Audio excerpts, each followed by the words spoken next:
So now let's start with our topic, that is coal analysis procedures. So starting from की हे ज्या Coal ॲनालिसिसच्या procedures आहेत त्या म्हणजे कोणत्या स्टँडर्ड्सला फॉलो करतात. म्हणजे ह्या प्रोसिजर अशा नाहीत की ते फक्त कोणीतरी रँडमली लिहिल्यात आणि आपण ते फॉलो करतो. तर ह्या सगळ्या स्टँडर्ड प्रोसिजर आहेत ज्या एस्टॅब्लिश्ड आहेत आणि त्याला एस्टॅब्लिश करणारे जे दोन हे आहेत, काय म्हणतात, एजन्सीज ज्याला आपण म्हणू शकतो, जसं ब्युरो ऑफ इंडियन स्टँडर्ड्स ज्याला BIS म्हणतो किंवा इंडियन स्टँडर्ड्स असंही म्हणलं जातं त्याला, आणि ASTM that is American international standard, ते वर्ल्ड वाईड यूज केलं जातं. तर ह्या दोन जे स्टँडर्ड्स जे ब्युरो आहेत ते काय करतात, एक स्टँडर्ड प्रोसिजर्स त्यांनी डिफाईन केलेले आहेत. त्याच्या नुसार काय करतो ते फॉलो करून आपण काय करतो, सगळे जे सॅम्पलिंग आहे, त्याच्यानंतर ॲनालिसिस आहे. ॲनालिसिसमध्ये वेगवेगळ्या प्रकारचे ॲनालिसिस असू शकतात, starting from proximate analysis, determination of sulphur, calorific value, ह्या सगळे जे आहेत त्याचे जे स्टँडर्ड आहेत, त्याचे जे स्टँडर्ड प्रोसिजर आहेत ते इथे आपल्याला दिलेले आहेत. ज्याच्यामध्ये जे क्लासिफिकेशन आहे कोलचं ते IS 770 1964 हे जे आहे इयर आहे तेव्हा हे केलेलं आहे, ते डिफाईन केलेले, त्याच्यानुसार त्याचं क्लासिफिकेशन केलं जातं. जी सॅम्पलिंग आहे कोलची, जे मॅन्युअल सॅम्पलिंग आहे त्याची जी प्रोसिजर आहे ती कसं करायची आणि काय नाही, जे आपण मागे बघितले ते IS स्टँडर्ड 436 त्याचा पार्ट 1 त्याच्यामधल्या सेक्शन 1मध्ये दिलेली असते.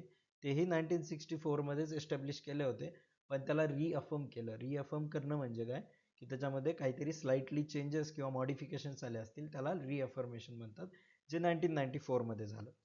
नेक्स्ट आहे मेकॅनिकल जी सॅम्पलिंग होते, तेही ISचा जो IS 436 पार्ट 1 सेक्शन 1 आहे त्याच्यामध्येच मेन्शन केलेलं आहे, तेही रिअफर्म केलं 1994मध्ये. नेक्स्ट आहे की जी कोलची साईज ॲनालाइज केली जाते वेगवेगळे, तर त्याची जी प्रोसिजर आहे ती आहे की IS 437. ठीक आहे. पुढचा आहे प्रॉक्झिमेट ॲनालिसिस ऑफ कोल, ते IS 1350 पार्ट 1 जो 1984मध्ये एस्टॅब्लिश झाला होता, ज्याला रिअफर्म 2002मध्ये केलं होतं. तर त्यामध्ये काय होतं की प्रॉक्झिमेट ॲनालिसिसमध्ये जेवढे पॅरामीटर येतात, जे आपण डिटेलमध्ये समोर जाऊन बघणार आहे, ते या IS मेथडनुसार काय केले जातात, ॲनालाइज केले जातात. नेक्स्ट आहे मग ह्याचं जर तुम्ही अमेरिकन स्टँडर्ड बघितलं तर त्याचाही इथे एक कोड दिलेला आहे D514209. आता हे कोड दिलेत म्हणजे काय, की तुम्ही जेव्हा नेटवर किंवा BISच्या साईटवर किंवा ASTM इंटरनॅशनल स्टँडर्ड्स ची जी साईट आहे अमेरिकन इंटरनॅशनल स्टँडर्डची, तिथे जाऊन तुम्हाला एखादी प्रोसिजर सर्च करायची असेल तर हा कोड तुम्हाला टाकावा लागतो. हा कोड टाकल्यानंतर एक्झॅक्ट जी प्रोसिजर तुम्हाला पाहिजे ती तुम्हाला तिथे इथं भेटते. आणि नेक्स्ट मग याच्यानंतर कोणतं आहे, determination of calorific value by bomb calorimeter. तर बॉम्ब कॅलोरीमीटरनी जे डिटर्मिनेशन केलं जातं कॅलोरिफिक व्हॅल्यूचं, ते IS स्टँडर्ड 1350 पार्ट 2 जे 1970मध्ये एस्टॅब्लिश झालं होतं, जे रिअफर्म झालं 1983मध्ये, म्हणजे त्याच्यामध्ये काही मॉडिफिकेशन केले असतील. त्यानंतर नेक्स्ट आहे जे ASTMनी जो कोड दिलेला आहे D586510A. इथे जर जाऊन एक्झॅक्टली तुम्ही बघितलं तर ही मेथड जी आहे ती काय, इन्स्ट्रुमेंट मेथड जी बॉम्ब कॅलोरीमीटरनी कॅलोरिफिक व्हॅल्यू जी काढायची मेथड आहे फॉर कोल्ड टेस्टिंगमध्ये, ती दिलेली आहे. त्यानंतर जे एलिमेंटल ॲनालिसिस जसं सल्फरचं आहे, ते 1350मध्ये पार्ट 3 जो 1969मध्ये एस्टॅब्लिश झाला आणि रिअफर्म झाला 2000मध्ये, त्यानुसार आपण काय करतो, कोलमध्ये किती सल्फर आहे याचं डिटर्मिनेशन करतो. तर ह्या जे आहेत, मी जे तुम्हाला सांगतो, ते सगळ्या स्टँडर्ड प्रोसिजर्स आहेत ज्या एस्टॅब्लिश्ड आहेत. आणि त्याचं जेव्हा तुम्हाला सर्च करायचं असतं एक्झॅक्टली कशाची आपल्याला ॲनालिसिस करायचं, तर हे जे कोड आहेत ते यूज करावे लागतात आणि त्याच्यानुसार काय होतं, ती आपल्याला प्रोसिजर सापडते. मग आता हे तुम्हाला सांगण्याचं कारण काय, की तुम्हाला कधी कधी परीक्षेत असा प्रश्न येऊ शकतो की प्रॉक्झिमेट ॲनालिसिस ऑफ कोल करण्यासाठी IS स्टँडर्ड कुठलं वापरलं जातं. तर मग तिथं काय उत्तर येतं की IS स्टँडर्डचा जो आहे 1350 part 1 is the I standard which is used for proximate analysis of coal. तसंच जर तुम्हाला विचारलं की डिटर्मिनेशन ऑफ सल्फर साठी ASTM मेथड कुठली वापरली जाऊ शकते, तर D5016 ही जी इन्स्ट्रुमेंटल मेथड आहे ते डिटर्मिनेशन ऑफ सल्फर साठी यूज केली जाते बाय ASTM. मग हे जे आहेत हे कधी कधी याच्यावर असा प्रश्न येऊ शकतो, म्हणून हे तुम्हाला सगळे स्टँडर्ड्स कसे आहेत हे सांगणं फार इम्पॉर्टंट आहे. या टेस्ट आपण लॅबोरेटरीमध्ये करत असतो, जे आपण आता आय स्टँडर्डमध्ये बघितलं की वेगवेगळ्या प्रकारचे जे टेस्ट आहेत ते होतात.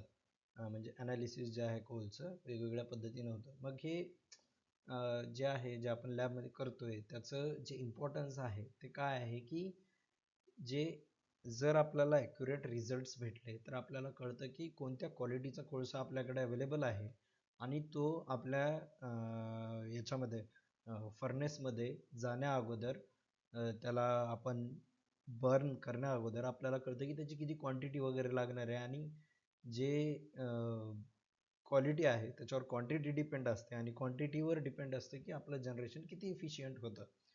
आणि ह्यामुळे जे GCB आहे किंवा त्याचं जे मॉइश्चर ॲश आहे आणि वोलाटाईल मॅटर ह्या सगळ्या गोष्टी ज्या आहेत त्या आपल्याला माहीत असणं इतकं गरजेचं आहे की ते माहीत असल्यानंतर जो कोळसा आपण फर्नेसमध्ये गेल्यानंतर तो कसा बिहेव करतो हे आपण त्यावरून सांगू शकतो. आता क्वालिटी कंट्रोल मेजर्स म्हणजे काय की जो कोळसा आपल्या याच्यामध्ये म्हणजे जे टेस्टिंग केलं आहे त्यामध्ये जर आपल्याला असं कळालं की जे कुठे त्याचं VM जास्त आहे किंवा ॲश जास्त आहे, तर त्या याच्यामुळे ते कसं इम्पॅक्ट करतं तुमच्या बर्निंग नंतर जे प्रोडक्ट्स तयार होतात त्याच्यावर, किंवा ते वोलाटाईल मॅटर जे प्रेझेंट आहे ते आतमध्ये बर्न करून ते कसे तुमच्याला अफेक्ट करू शकतात फर्नेसला बॉयलरला, त्याच्यावरून मग आपण कुठले क्वालिटी कंट्रोल मेजर्स घेतले पाहिजे ते रिड्यूस करण्यासाठी. यासाठी हे जे लॅबोरेटरी टेस्टिंग आहे ते खूप जास्त इम्पॉर्टंट असतं. आता इथे मी दोन गोष्टी लिहिल्यात, ARB आणि ADB, जे रेग्युलरली रिपीटेडली यूज होणार आहेत पुढे जाऊन तुमच्या टेस्टिंग प्रोसिजर्स बद्दल जेव्हा आपण बोलू. तर ARB म्हणजे काय, as received basis. As received basis म्हणजे कसं की जो कोळसा आपल्याकडं ज्या दिवशी अनलोड झाला आहे, आपल्या प्लांटमध्ये येऊन आपल्याकडं अनलोड झाला आहे, तो आल्यानंतर त्याचा रिसीव केल्याबरोबरचे ॲनालिसिस करतो त्याला ॲज रिसिव्ड बेसिस ॲनालिसिस असं आपण म्हणतो. ॲज ड्राईड बेसिस म्हणजे काय की कोळसा आल्यानंतर त्याला एका पर्टिक्युलर टाईमसाठी आपण ड्राय करतो. मग ते अवन ड्राईंग असू शकतं की नॅचरल ड्राईंग असू शकतं जे रूम टेम्परेचरला आहे तसंही असू शकतं. तर ते जे ॲज ड्राईड बेसिस म्हणजे काय की त्याला 24 आवर्स किंवा 48 आवर्स ड्राय केल्यानंतर त्याचं ॲनालिसिस. आता हे 24 आवर्स किंवा 48 आवर्स हे जसं जसं आपल्याला प्रत्येक प्रोसिजरमध्ये मेन्शन केलं त्याच्या हिशोबाने आपण ड्राय करणार आणि मग त्याच्या हिशोबाने जे ड्राईंग आहे ते केल्यानंतर जे रिझल्ट्स येतात त्याला ॲज ड्राईड बेसिसवरचे रिझल्ट्स असं आपण म्हणतो. आता ॲज रिसिव्ड किंवा ॲज ड्राईड बेसिसवर आपण कुठले कुठले वेगवेगळे पॅरामीटर करतो, त्या केमिकल प्रॉपर्टीज त्याच्यावरून कशा सांगता येतात हे आपण आता बघणार आहे. तर त्यामध्ये कसं आहे, मेजरली जे फिजिकल आणि केमिकल पॅरामीटरमध्ये काय येतं की आपल्या कोळशामध्ये जसं ॲश आहे किंवा वोलाटाईल मॅटर आहे, मॉइश्चर आहे, ठीक आहे, टोटल मॉइश्चर असते त्याच्यामध्ये, त्याच्यामध्ये सरफेस मॉइश्चर असू शकतं, या सगळ्या गोष्टी आहेत त्या किती अमाऊंटमध्ये प्रेझेंट आहेत, ठीक आहे. त्याला आपण कसं कसं ॲनालाइज करतो हे आता इथं आपण बघणार आहे. तर सगळ्यात पहिले मॉइश्चर आणि ॲश कंटेंट जे आहे ते बघण्यासाठी काय करतं आपण, असे जे आहेत डिशेस यूज करतो, ठीक आहे. ते कशा कशा यूज करणार आणि त्याचं ॲनालिसिस कसं करणार हे डिटेलमध्ये आपण प्रत्येक प्रोसिजरमध्ये बघणार आहे. पण मॉइश्चर कसे असतात, 2-3 प्रकारचे मॉइश्चर जे आहेत तिथं आपल्या याच्यामध्ये अवेलेबल असतात किंवा आपण ॲनालाइज करू शकतो. ते म्हणजे काय, टोटल मॉइश्चर, की तुमच्या रिसीव्ह झालेल्या कोळशामध्ये एकदम टोटल मॉइश्चर किती आहे ते असू शकतं त्याच्यामध्ये. त्यामध्ये दुसरं मॉइश्चरचं टाईप आहे इक्विलिब्रेटेड बेसिसवर मॉइश्चर किती आहे. इक्विलिब्रेटेड बेसिस म्हणजे काय की जे सॅम्पल आपल्याकडे आलं आहे त्या सॅम्पलला आपण एका पर्टिक्युलर कंडिशनला ठेवतो for longer period of time like 72 hours, आणि त्यानंतर मग काय करतो, त्यानंतर त्याचं ॲनालिसिस करतो. मग इक्विलिब्रेटेड मॉइश्चर याचा अर्थ काय होतो की तुम्ही त्या इक्विलिब्रेट केलेल्या सॅम्पलचं मॉइश्चर कुठंही काढा जगामध्ये, कारण की त्याला काय केलं आपण एका स्टँडर्ड कंडिशनला ऑप्टिमाइज होण्यासाठी ठेवलंय. कुठंही काढा, मग ते तुमचा एकदम काय म्हणतात थंडगार प्रदेश असो, थंड प्रदेश असो किंवा खूप गरम प्रदेश असो, कुठंही काढा इक्विलिब्रेटेड मॉइश्चर त्याचं सेम येतं. त्यामुळे त्याला इक्विलिब्रेटेड मॉइश्चर म्हणतात, की त्याला इक्विलिब्रेट केलं जातं फॉर सम कंडिशन्स. त्यानंतर तिसरं मॉइश्चर असतं सरफेस मॉइश्चर. त्यानंतर असतं मॉइश्चर कंटेंट जो ड्राय बेसिसवर काढला जातो. ते आपण खाली डिटेलमध्ये त्याच्या प्रोसिजर्स आणि ते काय बघू. त्यानंतर नेक्स्ट काय आपण पॅरामीटर चेक करतो ते म्हणजे ॲश कंटेंट. आता जेव्हा आपण मॉइश्चरचं हे बघत असतो की किती मॉइश्चर वगैरे प्रेझेंट आहे, तर हे आपण या अवनमध्ये काय करतो त्याची टेस्टिंग करतो. ठीक आहे. अवन हे वेगळं झालं आणि हे जे ठेवलेलं आहे इथं ते आहे फर्नेस. ठीक आहे. तर अवन आणि फर्नेसमध्ये वेगवेगळ्या टेस्टिंग होतात, ज्याच्यामध्ये मॉइश्चरची जी टेस्टिंग असते ती लो टेम्परेचर्सला होते म्हणून ती अवनमध्ये केली जाते. आणि जे ॲश आणि ओलाटाईल मॅटर आहेत ते जरा हायर टेम्परेचरला केले जातात. त्यामुळे तिथं काय होतं ते फर्नेसमध्ये चेक केले जातात. तर ज्या अवनच्या रेंज असतात ऑपरेटिंग रेंज ते असतात 10 डिग्री सेंटीग्रेडपासून ते 300 डिग्री सेंटीग्रेडपर्यंत. म्हणजे फर्नेसच्या रेंज असतात ते असतात 50 डिग्रीपासून ते 1300 डिग्रीपर्यंतचे फर्नेस वगैरे असतात. त्याहूनही जास्त असतात. आपल्याला 1300 डिग्रीपर्यंतचं फर्नेस आपल्याला इथे लागतं, ज्याच्यामध्ये आपण ॲश आणि त्याच्यामध्ये ओलाटाईल मॅटर किती प्रेझेंट आहे ते चेक करतो. तर मॉइश्चर चेक करण्यासाठी ह्या डिश वापरल्या जातात. हे जे सिलिकावाले क्रुसिबल आहेत ते ॲश पर्सेंटसाठी यूज केले जातात आणि वोलाटाईल मॅटरसाठीचे जे क्रुसिबल आहेत ते थोडेसे डिफरंट असतात, ते त्याच्यासाठी वापरले जातात. आता नेक्स्ट जो मेजर पॅरामीटर आहे तो काय आहे कॅलोरिफिक व्हॅल्यू असेसमेंट. तर ह्याच्यामध्ये कसं असतं ग्रॉस कॅलोरिफिक व्हॅल्यू आणि नेट कॅलोरिफिक व्हॅल्यू अशा दोन डिफरंट पॅरामीटर आपण चेक करतो. ज्याच्यामध्ये काय आहे की ग्रॉस कॅलोरिफिक व्हॅल्यू म्हणजे कसं तुम्ही ह्या अगोदर आपण बघूया की ती कशी डिटरमाइन केली जाते. तर काय असतं की असं एक जे आहे इथे तुम्हाला दिसेल की एक कप आहे, त्याच्यामध्ये आपलं जे सॅम्पल ठेवलेलं आहे आणि तो कप काय केलेला आहे 2 इलेक्ट्रोड्सला कनेक्ट केला आहे, ज्याला आपण काय करतो स्पार्क देतो. हा जो कप आहे ज्याच्यामध्ये सॅम्पल प्रेझेंट आहे तो स्पार्क त्या कोलला जाळतो. मग हा कोळसा जळल्यानंतर हे जे आहे ते इथे या वॉटर बाथमध्ये ठेवलं जातं. मग आता वॉटर बाथचं एक एक्स टेम्परेचर आहे आणि तुमचा कोळसा आतमध्ये जळला आहे.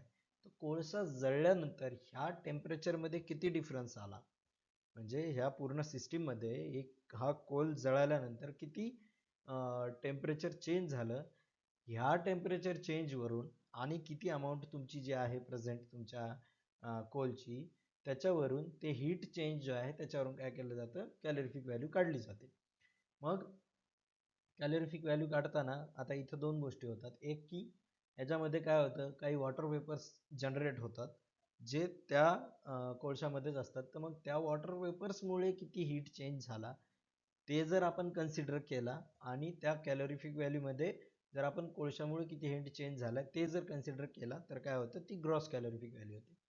जर सपोज आपण समहाऊ ही वॉटरचं जे वेपर तयार झाले ती व्हॅल्यू जर आपण त्याच्यामधून मायनस केली तर मग ती जी व्हॅल्यू असते ती नेट कॅलोरिफिक व्हॅल्यू असते. म्हणजे जिथं तुमच्या वेपर्सचं कंट्रीब्युशन या कॅलोरिफिक व्हॅल्यूमध्ये नाही आहे ती नेट कॅलोरिफिक व्हॅल्यू झाली आणि जिथं तुमच्या वेपर्सचं जे कंट्रीब्युशन आहे ते सुद्धा त्याच्यामध्ये पकडलं जातं, त्याला ग्रॉस कॅलोरिफिक व्हॅल्यू असं म्हणतात. तर हे जे फिजिकल आणि केमिकल प्रॉपर्टीज ज्या आहेत कोळशाच्या डिटरमाइन करण्यासाठी हे सगळे पॅरामीटर्स जे आहेत ते वेगवेगळ्या पद्धतीनं आपण करतो. ह्याच्या काय प्रोसिजर आहेत ते आपण इंटरनॅशनल स्टँडर्डनुसार किंवा इंडियन स्टँडर्डनुसार बघणारच आहेत. पण तुम्हाला इथे लक्षात ठेवायचं की ॲश ही मॉइश्चर हे अवनमध्ये केलं जातं, जे ॲश पर्सेंट आहे आणि वोलाटाईल मॅटर पर्सेंट आहे ते फर्नेसमध्ये केलं जातं. आणि कॅलोरिफिक व्हॅल्यू जी असेसमेंट आहे ती काय केली जाते बॉम्ब कॅलोरीमीटरमध्ये काढली जाते. तर आपण आता ॲनालिसिस ऑफ कोल सॅम्पल्स जे आपल्याकडे आता रिसीव्ह झालेत त्याच्यामध्ये सगळ्यात पहिले बघणार आहे की सगळ्यात पहिला फॅक्टर म्हणजे पॅरामीटर जो आहे तो म्हणजे टोटल मॉइश्चर. टोटल मॉइश्चर म्हणजे काय की त्याच्यामध्ये जो कोल आपण रिसीव्ह केला त्याच्यात कंप्लीट जेवढं मॉइश्चर प्रेझेंट आहे त्यामध्ये मग इनहरंट ट्रॅप झालेलं त्यानंतर सरफेस मॉइश्चर हे सगळं त्याच्यामध्ये आलं. मग हे टोटल मॉइश्चर काढण्यासाठी आपल्याला 2 स्टेजमध्ये आपण याला डिवाइड केलं. ते फर्स्ट स्टेज म्हणजे त्याचा एक्स हा पॅरामीटर काढायचा आणि नंतर वाय. का तर कारण की टी एमचा जेव्हा आपण फॉर्म्युला बघतो इथे बघा, टी एमचा जेव्हा आपण फॉर्म्युला बघतो तिथे आपल्याला एक्स आणि वाय हे दोन जे फॅक्टर आहेत ते लागणार. मग काय करायचं, सगळ्यात पहिले जे कोल आलाय त्याला वे करायचं आणि ड्राय करायचं, एअर ड्रायिंगला त्याला ठेवायचं.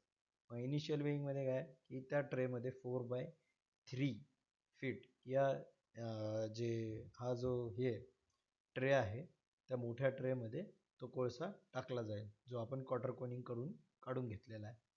मग त्या याच्यामध्ये त्याला 24 आवर्स आपण ठेवणार. मग आता त्याचं जे आहे इनिशियल वेट घेणार, ठीक आहे, ज्याला सबसिक्वेंट वेइंग म्हणतो आपण, की इनिशियल वेट घेणार जेव्हा आपण ठेवलंय त्याला ट्रेमध्ये ते, त्याच्यानंतर त्याला 24 तास ठेवल्यानंतरचा म्हणजे पहिला आहे वे इन ट्रे, जेव्हा आपण इनिशियली ठेवलं त्याला 24 तास ड्राय केलं त्याच्यानंतर पुन्हा त्याचं वेट घेणार आणि त्याला पुन्हा काय करणार 2 तासासाठी ड्रायिंगला ठेवणार आणि त्याला काय करणार पुन्हा एकदा त्याचं वेट घेणार. असं रिपिटेशन आपण कधीपर्यंत करणार, जोपर्यंत त्यामधलं जे मॉइश्चर आहे ते कॉन्स्टंट होत नाही आणि कॉन्स्टंट वेट आपल्याला जेव्हा भेटायला सुरू होईल. कॉन्स्टंट वेट म्हणजे काय की पहिल्या आणि दुसऱ्या वजनामधला जो डिफरन्स आहे तो 10 ग्रामपेक्षा जास्त नसावा. मग हे कॉन्स्टंट वेट भेटायला सुरू केलं की मग ह्या 24 तासानंतर जे ड्रायिंग वगैरे झालेली आहे आपण काय करणार, त्या फॅक्टरला जे वेट आलेलं आहे त्याला एक्स पकडणार. त्यानंतर नेक्स्ट जो सेकंड फॅक्टर आहे स्टेज आहे दॅट इज वाय. मग आता इथं काय करावं लागतं, हे जे सॅम्पल आपण पूर्ण ड्राय वगैरे केलेले आहे त्याला आपण घेणार, ठीक आहे, त्याला क्रशिंग करणार. क्रशिंग कसं करणार, हे जे जॉ क्रशर मी तुम्हाला दाखवलं होतं इथे तुम्ही बघा 12.5 mm वालं जे आहे त्याच्यामधनं इथं मॉइश्चरचं सॅम्पल पडतं. तर त्याला 12.5 जॉ क्रशरमधून आपण काय करायचं क्रश करून घ्यायचं आणि त्याची कोनिंग अँड क्वार्टरिंग करून त्याला 5 kg पर्यंत रिड्यूस करायचं. मग काय करणार, ह्या सॅम्पलला आपण अवन ड्रायिंगमध्ये ठेवणार. मग अवन ड्रायिंगमध्ये ठेवल्यानंतर त्याला पूर्ण ट्रेमध्ये ठेवायचं.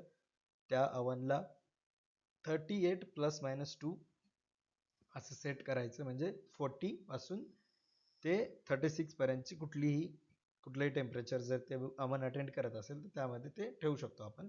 त्याला किती 2 तासासाठी ठेवायचं. आणि मग याच्यामध्ये काय करायचं, जोपर्यंत आपल्याला या ड्रायिंग नंतर 2 तासाच्या ड्रायिंग नंतर त्याचं कॉन्स्टंट वेट येत नाही, म्हणजे प्रत्येक अर्ध्या तासाला वगैरे चेक करत राहायचं की कॉन्स्टंट वेट त्याचं कधी येत आहे. मग हे जे सॅम्पल आहे त्याचं जेव्हा कॉन्स्टंट वेट येईल आपल्याला तेव्हा काय करायचं, ते वाय असं वेट लिहायचं. मग फायनल कॅल्क्युलेशन करताना काय करायचं, जे इनिशियली आपलं कॉन्स्टंट वेट आलं होतं आणि हे फायनल कॅल्क्युलेशन करताना त्याच्या अगोदर जे अवन ड्राय केल्यानंतर कॉन्स्टंट वेट आले ते वाय, हे दोन्ही घ्यायचं टी एममध्ये आणि TM% is equal to X plus जे ड्राय केल्यानंतरचं वेट आहे ते in bracket 1 - x divide by 100. यामध्ये टाकलं की तुम्हाला जी व्हॅल्यू भेटेल ती तुमची टोटल मॉइश्चर पर्सेंटची व्हॅल्यू असेल. त्याच्यामध्ये आपण यूज काय केलं, जॉ क्रशर यूज केलं, ज्याच्यामध्ये जी वाय हे फॅक्टर काढण्याची जी कोलची साईज आहे ती 12.5 mm साईज जी आपण ती अगोदर बनवून घेतो. तर ही एक सिंपल प्रोसिजर आहे, त्याच्यामध्ये आल्याबरोबर सॅम्पल 24 तास ड्रायिंगला ठेवल्यानंतर त्याचं एक वेट आणि दुसऱ्या दिवशी त्याला क्रश केल्यानंतर त्याचं दुसरं वेट आपण घेतो, जे कॉन्स्टंट वेट आल्यानंतर घेतो आणि त्याला मग काय करतो, त्या पहिल्या आणि दुसऱ्या वेटला त्या फॉर्म्युल्यामध्ये टाकून आपण TM% काढून घेत असो.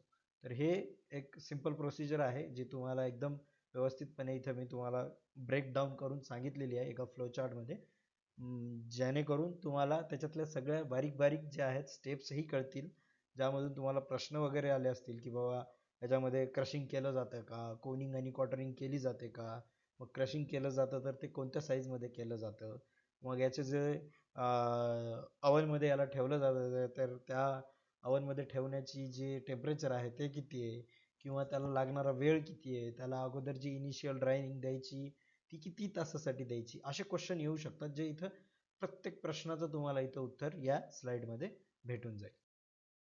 आता नेक्स्ट जो पॅरामीटर बघणार आहे आपण, जो ॲक्च्युअलमध्ये आपण डिटरमाइन करतो, तो म्हणजे मॉइश्चर ऑन इक्विलिब्रेटेड बेसिस. आणि त्याचे जे कंडिशन्स आहेत ते आहेत की 60 relative humidity and 40 degree temperature. तर आता आपल्याला ही जी कंडिशन आहे ती कुठं ऑप्टेन होते? ती ऑप्टेन होत असते आपल्याला या ह्युमिडिटी चेंबरमध्ये, जिथे टेम्परेचरसुद्धा मेंटेन होतं. तर या ह्युमिडिटी चेंबरमध्ये आपण 60 RH रिलेटिव्ह ह्युमिडिटी आणि 40 डिग्री सेल्सिअस टेम्परेचर किंवा various temperature at various relative humidities maintain करू शकतो. मग इथं याला काय केलं आहे आपण, दोन मेजर पोर्शनमध्ये काय केलं आहे, डिवाईड केलं आहे. त्याच्यामध्ये सगळ्यात पहिला पार्ट येतो सॅम्पल प्रिपरेशन, कारण की इक्विलिब्रेटेडचं सॅम्पल प्रिपरेशन हा एक महत्त्वाचा पोर्शन आहे. आणि त्यानंतर मग त्याचं मॉइश्चर डिटर्मिनेशन, जे आपण लास्ट याच्यामध्ये जे पद्धतीनं बघितलं होतं त्याच हिशोबाचं आहे. फक्त इथे टेम्परेचर रेंज वगैरे चेंज होतात. तर बघा इथं काय होतं की सॅम्पल प्रिपेअर कसं करायचं. तर ज्या आपल्याकडं लॅबमध्ये कोल सॅम्पल आलेला आहे 212 मायक्रॉनमधून ग्राइंड होऊन त्या याच्यामधून सिव्समधून क्लिअर केल्यानंतर ते सॅम्पल आपण घेणार 2 ते 3 ग्राम. ठीक आहे. जे 212 मायक्रॉनवाल्या सिव्समधून पुन्हा आपण काय करणार, पास करणार आणि ते कशामध्ये जाणार, 100 ml कोनिकल फ्लास्कमध्ये जाणार. मग आता त्याच्यामध्ये गेल्यानंतर ते 2 ते 3 ग्राम त्या सॅम्पल, त्याच्यामध्ये आपण 20 ml DM वॉटर काय त्याच्यामध्ये ॲड करायचं आणि त्याला थोडंसं हीट करायचं. म्हणजे एक तसंच हॉट वॉटर ॲड केलं तरी चालतं किंवा त्याला ठेवून थोडंसं थोडा वेळ हीट केलं तरी चालतं. मग नंतर हे जे मिक्सचर आहे ते हीटिंग पॅडवर हीट केल्यानंतर त्याला एक 10 to 15 मिनिट्सपर्यंत बॉईल करायचं. आणि मग काय करायचं, ते बॉईल झाल्यानंतर मग आता नेक्स्ट स्टेप येते. पहिली काय आहे, सॅम्पल प्रिपरेशनमधली हीटिंगवाली स्टेप. दुसरी आहे कुलिंग आणि फिल्टरिंग. आता हे जे हॉट सॅम्पल आहे त्याला आपण 15-20 मिनिट्स ठेवल्यानंतर ते काय होतं, आता कसं आहे बघा, आपण सॅम्पल आणलं आहे, त्याला कोनिकलमध्ये टाकलं, पाणी DM वॉटर टाकलं त्याच्यामध्ये, त्याला बॉईल केलं. आता हे हॉट सॅम्पल जे कोनिकल आहे ते कूल करायला ठेवणार आपण 15-20 मिनटं ठेवलं. त्यानंतर आपण एक फनल घेणार, दुसरा कोनिकल फ्लास्क लावणार आणि त्या फनेलला त्याच्यावर ठेवून काय करणार, फिल्टर करणार. मग हे जे मटेरियल आहे ते काय करणार, आपण फिल्टर करणार in a next conical flask. मग हे जे फिल्टर झालेलं मटेरियल आहे त्याला काय करणार, दुसरा एक फिल्टर पेपर घेऊन आपण थोडंसं प्रेस करणार. प्रेस केल्यानंतर काय होईल, ते त्याचं जे एक्सेस मॉइश्चर वगैरे आहे ते निघून जाईल.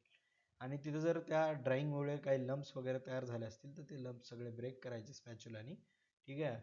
आणि अगेन त्याला फिल्टर पेपरनी प्रेस करायचं आणि इवन लेअर बनवून घ्यायचे. आता हे जे आहे सॅम्पल आपल्याला भेटलं आहे, जे फिल्टर होऊन ड्राय होऊन आपल्या हातात आहे, त्याला इक्विलिब्रिएट करायचं आहे. तर काय करणार आपण, 1.5 ते 2 ग्राम त्याच्यामधलं वेट सॅम्पल जे आहे ते पेट्री डिशमध्ये घेणार. हे बघा इथे मी पेट्री डिश दाखवली आहे त्याच्यामध्ये. ठीक आहे. त्याचा एक युनिफॉर्म लेअर तयार करणार. एक H2SO4 ज्याची स्पेसिफिक ग्रॅव्हिटी 1.28 एवढी असेल ते एका डेसिकेटरच्या बॉटमला आपण टाकणार. ठीक आहे. डेसिकेटर वाटल्यास मी पुढच्या स्लाईडमध्ये दाखवेल तुम्हाला. आणि 300-400 ml त्याच्यामध्ये काय असलं पाहिजे, H2SO4. हे कशासाठी, एक्सेस मॉइश्चर जे आहे ते काढून घेण्यासाठी. मग नंतर ह्या पेट्री डिशेस विदाऊट कवर करता काय करायचं, याला ठेवायचं आपल्या याच्यामध्ये डेसिकेटरमध्ये. आणि त्या डेसिकेटरमधून काय होणार, ते जे हे एक्सेस मॉइश्चर वगैरे ते सगळं काय होईल, ते डेसिकेटरमध्ये ते काढून घेईल. आता हे डेसिकेटर क्लोज करायचे. ठीक आहे, लीडनी. आणि त्याला त्या हॉट एअर ओव्हन ज्याच्यामध्ये आपण रिलेटिव्ह ह्युमिडिटी आणि टेम्परेचर मेंटेन करतो त्याच्यामध्ये 40 डिग्री सेल्सिअस 72 आवर्सला ठेवून द्यायचं. आता हे 72 आवर्सला ठेवल्यानंतर काय करायचं असतं याला, की पहिले जे 24 तास झाले त्याच्यानंतर त्याला काढायचं. ते जे ड्राय झाले त्याचे लम्प्स वगैरे सगळे ब्रेक करायचे, फाईन पार्टिकलमध्ये त्याला करायचं आणि ते डेसिकेटरमध्ये पुन्हा ठेवायचं. पण त्याचं इनिशियली पण वेट घ्यायचं. जेव्हा आपण त्याला आतमध्ये पहिल्या दिवशी ठेवत आहेत तेव्हा त्याचं दुसऱ्या दिवशी पण वेट घ्यायचं, आफ्टर 24 आवर्स, आफ्टर 48 आवर्स. आणि 48 आवर्स नंतर त्याचं 72 आवर्सला पण आपण काय करतो, त्याचं वेट घेत असतो. मग जे 72 अवर्सला आपल्याला वेट भेटतं ते रिपीट करायचं आणि त्याच्या वजनामध्ये जे आहे 0.001 ग्राम्सपर्यंतचा चेंज जेव्हा कॉन्स्टंट राहतो त्या टाईमला आपण काय करणार, ते सॅम्पल बाहेर काढणार. आता हे बाहेर काढलेलं सॅम्पल जे आहे त्याचं आता आपल्याला मॉइश्चर डिटर्मिनेशन करायचं. आता आपण इथं काय केलंय, इथं आपण त्याला काय केलं, एका इक्विलिब्रेटेड कंडिशन्सला 72 अवर्सपर्यंत ठेवलं. त्यामुळे काय झालं की त्यामध्ये जितकं मॉइश्चर ते ॲब्झॉर्ब करू शकतं, ठीक आहे, त्या सिच्युएशनमध्ये ते त्याला मॅक्सिमम ॲब्झॉर्ब केलंय आणि आता ते त्याचं काय झालं, इक्विलिब्रेटेड मॉइश्चर झालं. मग ते मॉइश्चर डिटरमाइन करण्यासाठी काय करणार आपण, त्याला आता सगळ्यात पहिली स्टेप आहे ती म्हणजे हीटिंग. हीटिंगमध्ये कसं, हे जे वेड सॅम्पल आहे ज्या पेट्री डिशमध्ये आहे आपल्या, त्याला आपण काय करणार, एका अवनमध्ये ठेवणार. ठीक आहे, अवनमध्ये 108 ±2 डिग्री सेल्सिअस या टेम्परेचरला ठेवणार, म्हणजे 110 ते 106 काही टेम्परेचर त्याचं असू शकतं. आणि मग त्याला काय करणार आपण, 1 ते 1.5 तासापर्यंत हीट करणार. 1 ते 1.5 तासापर्यंत हीट केल्यानंतर तुम्हाला काय भेटेल, आता सगळ्यात पहिले मास 1 जे आपण आतमध्ये ठेवतोय विथ लीड आणि कोल, त्याच्यामध्ये काय weighed petri dish along with coal plus lid, ते M1 झालं. त्यानंतर येणार M2 mass in grams with petri dish plus lid after heating at 110 degree Celsius for 1.5 hour. म्हणजे 1-1.5 तास आपण त्या 110ला टेम्परेचरला हीट केल्यानंतर काय होणार, जे वेट येणार ते आपलं M2 झालं. आणि M3 म्हणजे काय, ही सगळं काढून टाकल्यानंतर त्यातलं कोल M जी पेट्री डिश आहे त्याचं जे वेट असेल ते म्हणजे आपलं M3. आणि मग ते या फॉर्म्युल्यामध्ये टाकल्यानंतर काय होईल, आपल्याला त्याचं जे एक्झॅक्ट मास आहे, एक्झॅक्ट जे त्याचं मॉइश्चर आहे ते डिटरमाइन करून भेटेल. तर ही सगळी झाली एक इक्विलिब्रेटेड मॉइश्चर डिटरमाइन करण्याची पद्धत, ज्याच्यामध्ये पहिला आहे की आपल्याला अगोदर ते सॅम्पल प्रिपेअर करावं लागेल, बॉईल करून फिल्टर करून, आणि त्याला इक्विलिब्रेटेड कंडिशन्सला 72 अवर्ससाठी ठेवावं लागेल. त्यानंतर आपण ते सॅम्पल घेऊन त्याचं मॉइश्चर डिटरमाइन करण्यासाठी 1 ग्रामच्या आसपास सॅम्पल घेणार, त्याला अवनमध्ये ठेवणार, त्यानंतर ते काढून त्याचं पुन्हा वजन वगैरे करणार with coal sample, without coal sample, आणि त्याला हीट केल्यानंतरचे हे 3 वेट्स घेऊन त्याला या फॉर्म्युल्यामध्ये टाकणार. आणि त्या कॅल्क्युलेशनने आपल्याला काय भेटेल, जे इक्विलिब्रेटेड मॉइश्चर आहे ते. आणि इक्विलिब्रेटेड मॉइश्चरचं हे काय, त्याचं ॲडव्हान्टेज किंवा त्याचं जे वैशिष्ट्य हे आहे की ते कुठल्याही जागी चेंज होत नाही, कारण की आपण त्याला काय केलं, ऑप्टिमाइज केलं एका पर्टिक्युलर कंडिशनमध्ये. नेक्स्ट पॅरामीटर आहे मॉइश्चर पर्सेंट. त्याच्यामध्ये 2 टाईपचे मॉइश्चर आहेत. एक normal moisture determination in sample, ते म्हणजे आपल्या ॲज रिसिव्ड बेसिसवर असू शकतं किंवा ॲज ड्राईड बेसिसवर असू शकतं. त्यामध्ये पहिलं आहे ॲनालिसिस ऑफ कोल, त्याच्यामध्ये इनहरंट मॉइश्चर आणि सल्फरचं कंटेंट कसं आपण सांगू शकतो ते. तर जे इनहरंट मॉइश्चर आहे ते जर आपल्याला काढायचं असेल तर त्याला काय, सॅम्पल प्रिपरेशन पहिल्यांदा आपण बघूया की एक 1.5 ग्रामच्या आसपास सॅम्पल घेतलं जातं आणि त्याला एअर ड्राय केलं जातं. आता एअर ड्राय केलं जातं म्हणजे काय की त्याला 24 तासासाठी एअर ड्रायिंगला आपण ठेवतो आणि त्या युनिफॉर्मली थिन लेअर पसरवतो, म्हणजे त्याला स्प्रेड करून आपण त्यानंतर काय केलेलं असतं, म्हणजे ते वेईंग करून त्या डिशमध्ये ते ठेवतो. ही जी वेई केलेली डिश आहे ते त्याचं आपण वजन नोट करणार. त्याच्यानंतर या डिशला काय करणार, हॉट एअर ओव्हनमध्ये ठेवणार आणि जे टेम्परेचर आहे त्याचं सेट केलेलं असेल 108 डिग्री ±2. तर हे हीट केल्यानंतर आपण काय करणार, 1 तासानंतर ते बाहेर काढून त्याचं वेट घेणार. त्याचं वेट घेतल्यानंतर आपल्याला समजेल की त्याचं काहीतरी एक वेट आलं आहे आणि पुन्हा आपण त्याला काय करणार, थोड्या वेळासाठी आतमध्ये ठेवणार आणि बघणार की हे जे अगोदर 1 तासानंतर काढलेल्या वेटमध्ये आणि या वेटमध्ये काही चेंज झाला आहे का. जर तो चेंज झालेला असेल तर आपण त्याला काय करणार, कॉन्स्टंट वेट येईपर्यंत याचं वेट घेत राहणार आणि त्या प्रोसेसला कमीत कमी 1-1.5 तास लागतो. मग जेव्हा आपल्याला कॉन्स्टंट वेट येईल विथ कोल, त्या एअर ड्राईड म्हणजे त्यातलं जे मॉइश्चर निघून गेलं आहे त्याच्यानंतरचं, मग त्याला आपण काय करणार, कॅल्क्युलेशनला यूज करणार आणि ते जे आहे मॉइश्चर ते आपण पर्सेंटेजमध्ये डिटरमाइन करतो. तर मॉइश्चर पर्सेंट डिटरमाइन करण्यासाठी हा फॉर्म्युला दिलेला आहे 100 × M2 - M3 / M2 - M1. तर M1 काय आहे की जे आपलं मास आहे एम्प्टी वाईन डिश प्लस लीडचं पहिलं मास, की आपल्याकडे एक डिश आली त्याचं M1 आपण घेतलं.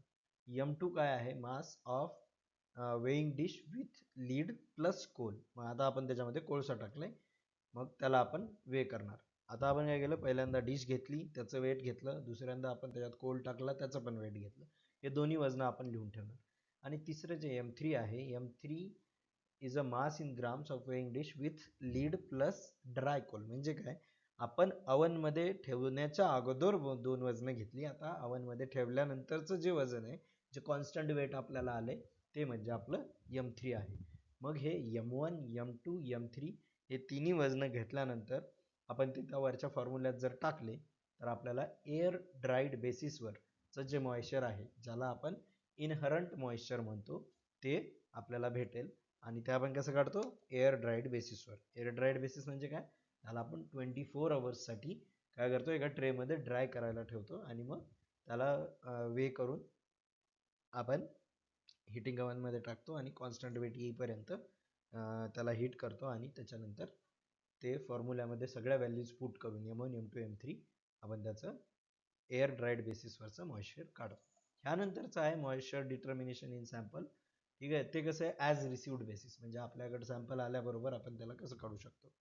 ठीक आहे, तर त्यामध्ये पहिली स्टेज आहे डिटर्मिनेशन ऑफ टोटल मॉइश्चर. तर आपल्याला माहिती आहे, ॲज रिसिव्ड बेसिसवर आपण आत्ताच टोटल मॉइश्चर कसं काढायचं आणि इक्विलिब्रेटेड बेसिसवर मॉइश्चर कसं काढायचं हे बघितलंय. त्यानंतर इक्विलिब्रेटेड बेसिसचं जे मॉइश्चरचे जे कंडिशन्स आहेत ते आपण बघितल्या की 60 डिग्री रिलेटिव्ह ह्युमिडिटी, हे 400 डिग्री नाही आहे, हे 40 डिग्री सेल्सिअस आहे, ती त्याची कंडिशन आहे. आणि कन्सिस्टंट सॅम्पल जे आहे त्याच्यामध्ये असावं हे आपण इन्श्युअर करतो. आता हे मी सगळ्या याचं जे मॉइश्चर आहे आपण कसं कॅल्क्युलेट करतो हे समराईज केल्यासारखं करतोय. त्यानंतर सरफेस मॉइश्चर आपण कॅल्क्युलेट करतो. सरफेस मॉइश्चर कसं कॅल्क्युलेट करणार, आपल्याकडं टोटल मॉइश्चरची व्हॅल्यू आहे, आपल्याकडे इक्विलिब्रेटेड मॉइश्चरची व्हॅल्यू आहे. टोटल मॉइश्चरमधून जर इक्विलिब्रेटेड मॉइश्चर काढलं तुम्ही, तर तुम्हाला सरफेस मॉइश्चर कसं आहे ते भेटून जातं. म्हणजेच काय, the difference between total moisture and equilibrated moisture is called as a surface moisture. त्यानंतर काय, FSAच्या लिमिट्स काय आहेत.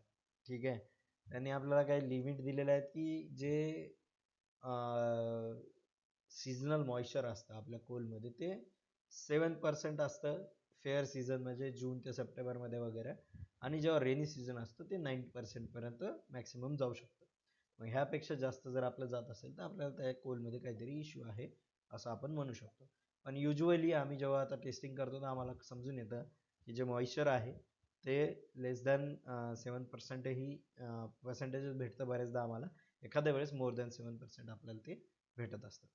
तर हे झालं, आतापर्यंत आपण डिफरंट टाईप्स ऑफ मॉइश्चर बघितले. त्याच्यामध्ये टोटल मॉइश्चर, त्यामध्ये इक्विलिब्रेटेड मॉइश्चर, त्यामध्ये इनहरंट मॉइश्चर, आणि त्यामध्ये नंतर आपण काय बघितलं ते म्हणजे आपलं सरफेस मॉइश्चर. तर हे सगळ्या टाईपचे मॉइश्चर जे आहेत कसे काढायचे हे आपण बघितले. आता जेव्हा आपण मॉइश्चर कॅल्क्युलेट करत असतो किंवा काढत असतो, त्यामध्ये एकच गोष्ट सगळ्यात महत्त्वाची आणि कॉमन जी आहे की त्याचं सॅम्पल प्रिपरेशन वगैरे जे आहे किंवा त्याची जे अगोदर त्याला जे आपण ट्रीटमेंट वगैरे करतो ते थोड्या वेगवेगळ्या आहेत. पण जेव्हा ते सॅम्पलचं एम्प्टी डिशचं वेट घेतल्यानंतर त्यामध्ये कोल टाकतो, त्यानंतरची प्रोसिजर जर तुम्ही बघितली तर सगळ्या मॉइश्चरमध्ये ऑलमोस्ट कॉमन आहे. ती म्हणजे काय की त्याला अवनमध्ये 108 डिग्री सेल्सिअस +-2 ठेवायचं आणि त्याचं बिफोर हिटिंग आणि आफ्टर हिटिंग जे आहे ते पण वेट घ्यायचं. म्हणजे कोल ॲड केल्यानंतर तुमचं काय वेट येतं, कोल ॲड करायच्या अगोदर काय वेट येतं, आणि तो कोल ड्राय केल्यानंतर म्हणजे त्यातलं मॉइश्चर काढून टाकल्यानंतर काय वेट येतो, हे 3 वजनं आपल्याला नेहमी पाहिजेत. त्या हिशोबाने हे सगळं ॲनालिसिस केलं जातं आणि त्याच्यातून आपल्याला काय येतं, ह्या सगळ्या टाईपचे जे मॉइश्चर आहेत ते आपल्याला भेटतात. तर इथं आपलं मॉइश्चर कसं डिटरमाइन करायचं हा पोर्शन संपतो. आता इथून पुढे आपण दुसरे पॅरामीटर बघूयात. आता नेक्स्ट पॅरामीटर काय आहे, ते आहे ॲश इन अ, म्हणजे ॲश कंटेंट किती आहे तुमच्या कोलमध्ये ते. आता ॲश कंटेंट म्हणजे काय की तुमचा कार्बन जळाल्यानंतर तो किती रेसिड्यू मागे ठेवतो याच्यावरून आपण ॲश कंटेंट काढतो. आणि तो रेसिड्यू किती मागे राहतो याचा खूप जास्त इम्पॅक्ट कशावर असतो, आपल्या एन्व्हायरमेंटवर होऊ शकतो. कारण की काय, जितकी जास्त ॲश येईल, ठीक आहे, तेवढा जास्त जो तो ॲश लोड बाहेर निघेल आणि तेवढं जास्त प्रेसिपिटेशन आपल्याला करावं लागेल. मग ते फ्लाय ॲशच्या माध्यमातून म्हणा किंवा बॉटम ॲशच्या माध्यमातून म्हणा, ते आपल्याला काय होईल, ते आपल्याला ॲज अ बाय प्रोडक्ट भेटेल. तर मग हे जर ॲश जेवढी जास्त असेल तेवढा आपल्याला जास्त कोळसा लागेल. कारण काय होणार आहे, आपल्याला जी बर्निंग व्हॅल्यू आहे, जी कॅलोरिफिक व्हॅल्यू आहे ती कमी भेटेल. कारण की तुमच्या कोळशामध्ये ॲशचं पर्सेंटेज जास्त आहे ना. तर मग ही ॲश डिटरमाइन करणं ती किती पर्सेंटेज आहे हे खूप इम्पॉर्टंट असतं. आणि आपण बघितलंय मागच्या स्लाइड्समध्ये मी तुम्हाला सांगितलं की ISची जी मेथड आहे IS 1350, त्याचा जो पार्ट 1 आहे तो ॲश डिटर्मिनेशनसाठी आपण यूज करतो. एक्झॅक्टली म्हणजे मी इथं मेन्शन करेल तुम्हाला तो एक्झॅक्टली कोणता पार्ट आहे स्लाइडमध्ये. तर ॲश कंटेंट डिटर्मिनेशन जेव्हा आपण लॅबोरेटरी प्रोसिजरमध्ये करत असतो, तर सगळ्यात पहिल्यांदा आपल्याला काय करावं लागेल, एक त्याचं सॅम्पल बनवावं लागेल. मग सॅम्पल कसं बनवायचं, सॅम्पल प्रिपरेशनमध्ये सगळ्यात पहिली प्रोसिजर आहे, एक क्लीन ड्राय एम्प्टी क्रुसिबल घ्यायचं विथ लीड. आता हे बघा, हे क्रुसिबल आहे before and after burning the coal. असं आपल्याला काय करावं लागणार आहे, एक क्रुसिबल घ्यावं लागणार आहे जे सिलिकाचं बनलेलं असेल, ठीक आहे. आणि त्याला क्लीन करायचं. मग याच्यामध्ये अबाउट 1 ग्राम काय करायचं, लॅबोरेटरी सॅम्पल जे आहे ते आपल्याला घ्यायचं. म्हणजे जे कोल आपण लॅबमध्ये रिसीव्ह केला आहे, मग तो एअर ड्राय बेसिसवर असू शकतो किंवा एअर ॲज रिसिव्ड बेसिसवर असू शकतो. त्याचा आपल्याला जास्त कन्सर्न नाही. मग ते घ्यायचा, त्याला युनिफॉर्मली त्या क्रुसिबलमध्ये काय करायचं, स्प्रेड करायचं. Insert the uncovered crucible into the muffle furnace at room temperature. मग आपण काय करणार, मफल फर्नेस जे मी तुम्हाला इनिशियली दाखवलं होतं, त्या मफल फर्नेसमध्ये आता आपण काय करणार, आपलं वजन झाल्यानंतर एम्प्टी क्रुसिबल आणि 1 ग्रामच्या आसपास जे सॅम्पल घेतले त्याचं वजन झाल्यानंतर आपण काय करणार, हे आतमध्ये ठेवणार. म्हणजे M1 आणि M2 जे आहेत, mass of empty weighing crucible plus mass of crucible with coal, हे जे आहे ते घेतल्यानंतर आपण त्याला काय केलं, आता फर्नेसमध्ये ठेवलं. फर्नेसमध्ये ठेवल्यानंतर त्याला असं सेट करायचं की त्याचं जे टेम्परेचर आहे ते 500 डिग्री सेल्सिअसपर्यंत काय फर्स्ट 30 मिनिट्समध्ये पोहोचलं पाहिजे. आणि नंतर मग उरलेलं जे आहे नेक्स्ट 30 मिनिट्स टू 60 मिनिट्समध्ये, अर्धा तास ते 1 तासामध्ये, ते एक 815 डिग्री सेल्सिअसपर्यंत प्लस मायनस 10 डिग्रीज या रेंजमध्ये ती तिथं पोहोचलं पाहिजे, असं त्याला सेट करायचं. आता हे जे टेम्परेचर आहे ते मेंटेन करायचं किती, for next 60 minutes until constant mass of residue is अचिव्ड. मग हिटिंग प्रोसेसमध्ये काय की इनिशियली त्याला सेट करायचं 500 डिग्रीला, ते अर्ध्या तासात पोहोचलं पाहिजे. आणि त्यानंतर पुढच्या अर्ध्या तासामध्ये किंवा 1 तासामध्ये ते 850 डिग्री सेल्सिअसपर्यंत पोहोचलं पाहिजे. म्हणजे मॅक्सिमम जे आपलं ॲश बर्न करण्याचं जे टेम्परेचर आहे ते 850 डिग्री 15 डिग्री आहे, प्लस मायनस 10 डिग्रीज त्याचे जे आहे त्याला आपल्याला तिथे रेंज असू शकते. मग ते मेंटेन करायचं टेम्परेचर आपल्याला फॉर नेक्स्ट 60 मिनिट्स. आणि आता काय करणार आहे, आपण कूल करणार आहे. आता कूलिंगसाठी काय करणार, हे क्रुसिबल बाहेर काढणार, ठीक आहे. त्याला लीड सोबत काय करणार, कव्हर करणार, ठीक आहे. आणि मुफल फर्नेसमधून काढल्यानंतर त्याला काय करणार, आपण ठेवणार आहे त्याला कूल करण्यासाठी 10 मिनटं. आणि ते कुठं ठेवणार आहे, डेसिकेटरमध्ये. आता याला कव्हर का करायचं आणि डेसिकेटरमध्ये काय ठेवायचं, याचं कारण असं आहे की हे जे सॅम्पल आहे त्याने मॉइश्चर घेतलं नाही पाहिजे, म्हणून त्याला डेसिकेटरमध्ये ठेवायचं. आणि कव्हर लीडनी ह्यासाठी करायचं कारण की त्याच्यामध्ये बाहेरचे जे कंटॅमिनंट्स आहेत, बाहेरचं जे वेट आहे ते त्याच्यामध्ये केलं नाही पाहिजे. म्हणून आपण त्याला काय करणार, पहिले लीड त्याच्यावर ठेवून कव्हर करणार आणि त्याच्यानंतर त्याला डेसिकेटरमध्ये ठेवून देणार. जेव्हा ते कूल होईल 10 मिनिटानंतर त्याला काढून आपण काय करणार, वे करणार. तर वे केल्यानंतर जो ॲशचा डिफरन्स आहे, ठीक आहे, ते बघण्यासाठी आपण त्याला वे करणार. आणि कधीपर्यंत वे करणार, जोपर्यंत आपल्याला कॉन्स्टंट वेट भेटत नाही तोपर्यंत आपण काय करणार, या क्रुसिबलला वे करत राहणार. मग आता कॉन्स्टंट वेट भेटलं नाही तर काय करणार, पुन्हा आपण त्याला थोडा वेळ काय करणार, आतमध्ये ठेवून बर्न करण्याचा प्रयत्न करणार 815 डिग्रीजला फॉर नेक्स्ट 15 टू 30 मिनिट्स. आणि ज्या वेळेस आपल्याला कॉन्स्टंट वेट भेटेल तेव्हा आपण काय करणार, ते वेट आपण नोट करणार. तर याच्यामध्ये 3 वजनं आपल्याला भेटतील. एक आहे empty weighing crucible with lid, त्याचं वजन. दुसरं आहे mass in grams of weighing crucible with lid आणि तुमचा कोल जो आहे ते. आणि तिसरं आहे तुमचं जेव्हा सगळा कोळसा जळून गेला तर त्याची जी ॲश आहे, तर weighing of a crucible with lid plus ash. तर याच्यामध्ये जर तुम्ही स्टार्टिंगपासून लीड त्याच्यावर ठेवली तर ती एंडपर्यंत असली पाहिजे. आणि तुमचं मग विदाऊट कोलचं वेट, कोल टाकल्यानंतर वेट आणि कोल पूर्ण बर्न होऊन जे ॲश रेसिड्यू वाचले त्याच्यानंतरचं वेट, हे 3 वजनं घेतली की मग तुम्हाला ॲश% काढता येईल. मग त्याच्यासाठी तुम्हाला इथे फॉर्म्युला दिलेला आहे 100 × M3 - M1 / M2 - M1. सगळे वेट आहेत, ते सगळे वेट आपण त्याच्यामध्ये टाकले की आपल्याला ॲश% भेटतं. मग हे जे आहे फॉर्म्युला तो कशासाठी आपल्याला एअर ड्राईड ॲश% काढण्यासाठीचा आहे. मग आता इथं तुम्हाला एक गोष्ट लक्षात आली असेल की मॉइश्चरमध्ये सुद्धा किंवा इथे सुद्धा आपल्याला 3 वजनं लागतात, M1 M2 M3.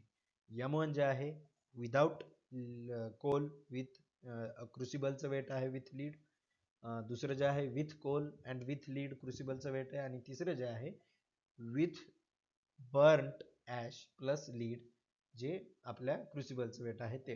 हे सगळं टाकलं की ह्या फॉर्म्युल्यामधून आपल्याला काय होईल, आपल्याला ॲश% मिळून जातं.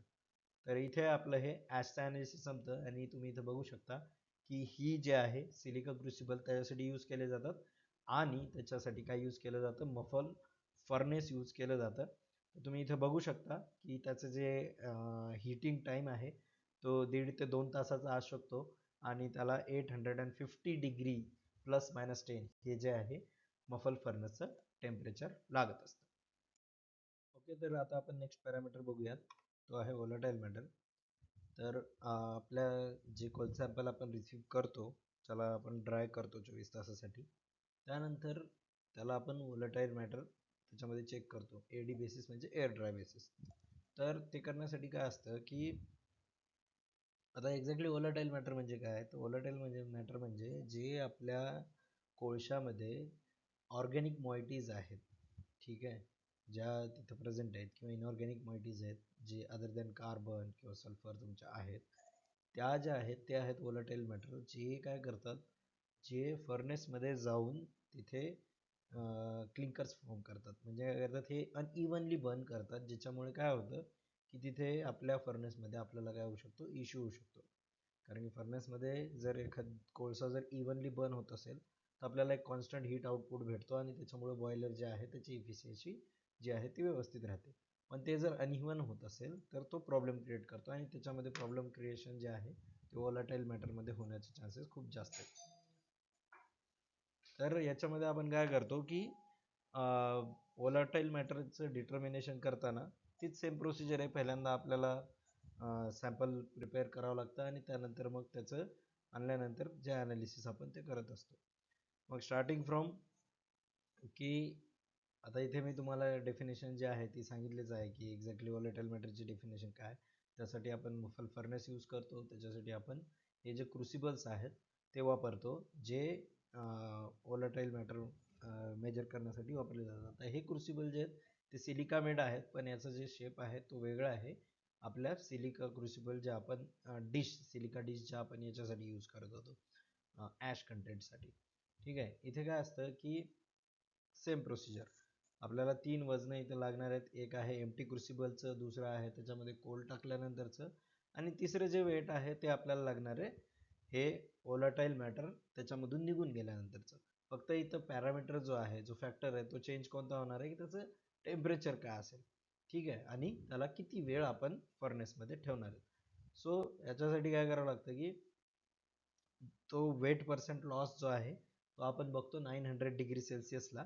त्याला आपण 910 प्लस म्हणजे 900 डिग्रीज ±10 असं कन्सिडर करतो. मग इथे काय करणार, आपण पहिले सॅम्पल घेणार, आपली हे क्रुसिबल घेणार. या क्रुसिबलला आपण काय करणार, वेट करणार, म्हणजे वे करणार. वे केल्यानंतर त्यामध्ये कोल आपण ॲड करणार, त्याला पुन्हा वे करणार, 1 ग्रामच्या आसपास कोल आपण त्याच्यामध्ये ॲड करणार आणि त्यानंतर मग काय करणार, त्याला आपण फर्नेसमध्ये ठेवून देणार ॲट 910 डिग्री सेल्सिअस ±10. तर मग त्यामध्ये ठेवल्यानंतर मग काय होतं की जे आपलं 7 मिनिटानंतरचं वेट येतं आपल्याला याच्यामध्ये फर्नेसमधून काढल्यानंतर ते M3 आहे.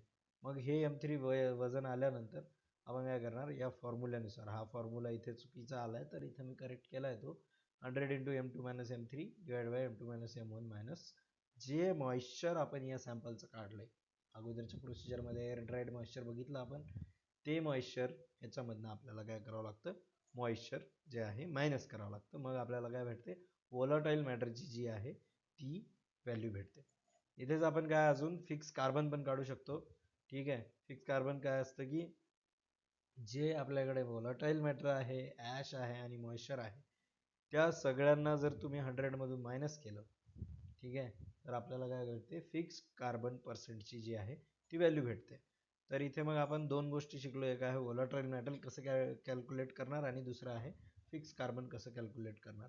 त्याच्यामध्ये जर बघितलं तर सगळी जी प्रोसिजर आहे, आपण जसं टोटल मॉइश्चर ॲश बघत होतो, जसं बघत बघत आलो तशीच आहे. फक्त इथं काय की तुमचा जो टेम्परेचर आहे तो फॅक्टर एक चेंज होतो आणि तो जो टाईम आहे त्याला किती लागणार आहे तो 7 मिनिट्स हा चेंज होतो. मग हे जे आहे याच्यानुसार आपण जर ती प्रोसिजर फॉलो केली आणि ते तिन्ही वजन घेतले तर या फॉर्म्युल्यानुसार आपण काय करू शकतो, volatile matter percentage on air dried basis काढू शकतो. आणि हे क्रुसिबल यूज केले जातात, सिलिका क्रुसिबल. त्याच्यासाठी ॲशमध्ये आपण सिलिका डिश वापरतो, मॉइश्चरमध्ये आपण नॉर्मल डिश वापरतो. आणि याची जी आय एस मेथड आहे ती IS 1350 पार्ट 1 जो 1984मध्ये एस्टॅब्लिश केलेला आहे त्याच्यानुसार आपण फॉलो करतो. तर ही झाली आपली वोलाटाईल मॅटरची प्रोसिजर. नेक्स्ट पॅरामीटर आपण बघणार आहे ग्राइंडेबिलिटी ऑफ कोल. तर ग्राइंडेबिलिटी ऑफ कोल म्हणजे काय की जे कोलचं सॅम्पल आहे ते आपल्याला पल्वराईज करण्यासाठी किती पॉवर कन्झम्पशन लागेल किंवा किती एनर्जी आपली खर्च होणार आहे त्याचा जो इंडेक्स असतो ते म्हणजे ग्राइंडेबिलिटी इंडेक्स. त्याला आपण HGI म्हणतो, that is also known as Hardgrove grindability index.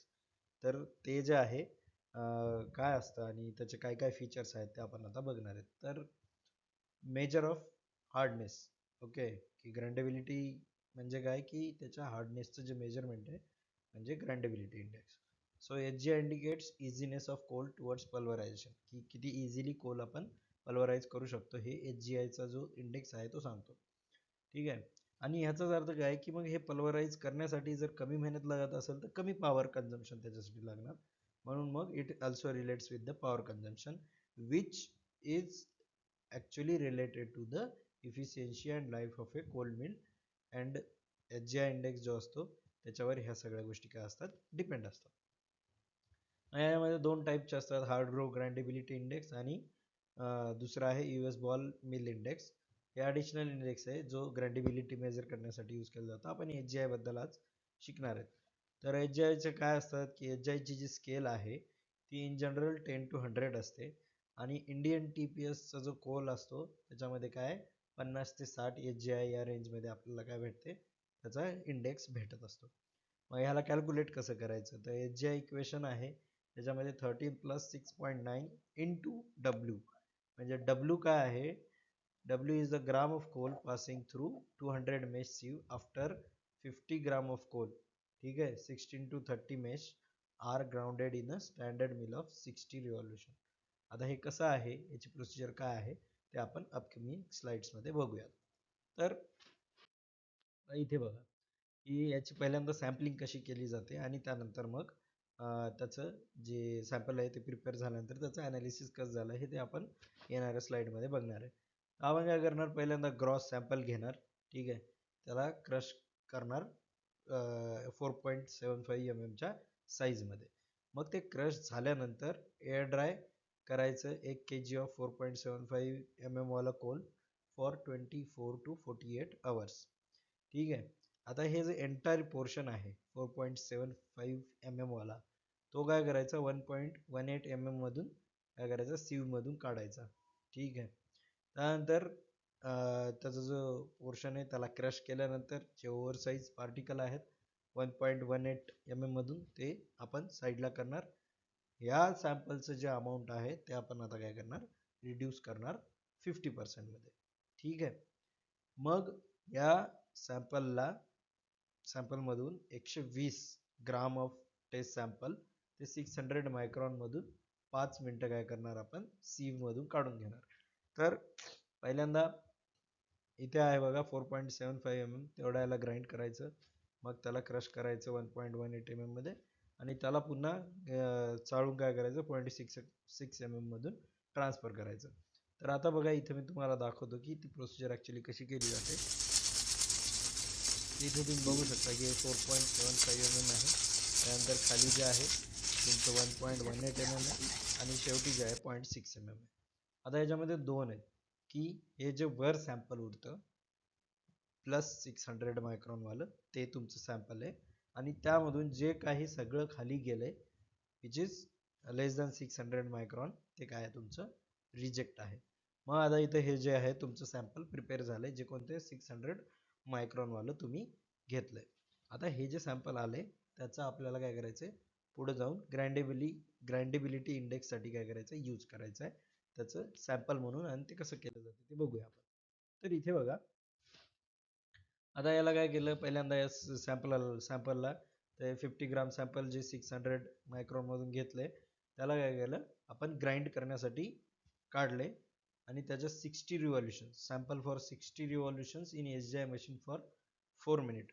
आता हे आपण त्याच्यामध्ये ठेवतो. पहिल्यांदा काय करतो ते जे 600 मायक्रॉन मधलं जे सॅम्पल वाला पोर्शन होता मागच्या स्लाइड मधले तो इथं घेतलाय, इथं तुम्हाला दिसत असेल तो डेसिकेटर मध्ये ठेवला कारण की त्याच्यामध्ये मॉइश्चर गेलं नाही पाहिजे.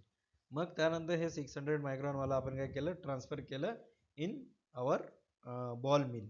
ठीक आहे, इथं बघा हे बॉल मिल मध्ये असं हे तुम्हाला दिसत असेल छोटे छोटे हे असतात त्याचे बॉल्स असतात जे काय करतात त्याला ग्राइंड करतात आणि ही ते मशीन आहे. मग ह्या मशीन मध्ये टाकल्यानंतर आता तुम्ही बघू शकता की आपल्याला 4 मिनिट साठी काय करायचंय या 50 ग्राम सॅम्पलला 60 रिव्हॉल्युशन्स पर मिनिट या हिशोबाने काय करायचं त्याला ग्राइंड करण्यासाठी ठेवायचं. तर तुम्ही इथं बघू शकता ही मशीन अशी हे होते जे सॅम्पल जे आहे ते इथं चालले. ठीक आहे, तुम्हाला दिसत असेल आणि ते गोल गोल गोल फिरल्यानंतर काय होते पल्वराइज होत असतं तुमचं सॅम्पल. ठीक आहे, तर ही तुम्ही बघू शकता की कसं केलं जातं. ही SGI तुमची मशीन आहे. त्यानंतर काय होणार हे जे सॅम्पल आहे ते 2 चाळण्यामधून आता आपल्याला काय करायचंय ट्रान्सफर करायचंय. सर हे जे बारीक झालेलं सॅम्पल आहे ग्राउंड झालेलं सॅम्पल आहे ते 200 मेश मध्ये दॅट इज 75 मायक्रॉन सीव्स मध्ये काय करायचं टाकायचं for 5 minutes. Brush the sieves underneath repeat the swimming for 2 more periods of each 5 minutes. ठीक आहे, तर याच्यामध्ये काय करायचं सीव सेकर असतं दिस इज सीव सेकर. हे बघा हे दोन आपण याच्यामध्ये टाकले तर 200 ची ही जी मेश आहे दॅट इज 75 मायक्रॉन म्हणतात त्याला ती वाल्या मेश मध्ये आपण सॅम्पल टाकलं आणि या शिवसेकर मध्ये टाकलं. त्याला आता आपण काय करणार 5 मिनिटासाठी या शिवसेकर मध्ये इथे ऍड करून ठेवणार आणि हे शिवसेकर बघा काय करत असते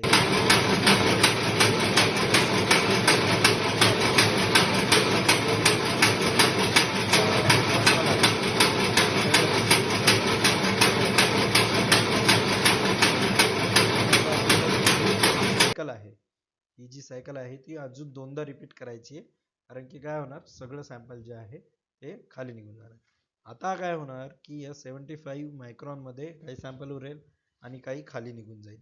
तर मग आपल्याला या 75 मायक्रॉन मध्ये जे वेट आहे सीव्सचं ते आपल्याला वे करायचंय की किती आहे आणि मग याच्यानंतर काय करायचं आपल्याला SGI कॅल्क्युलेट करायचं.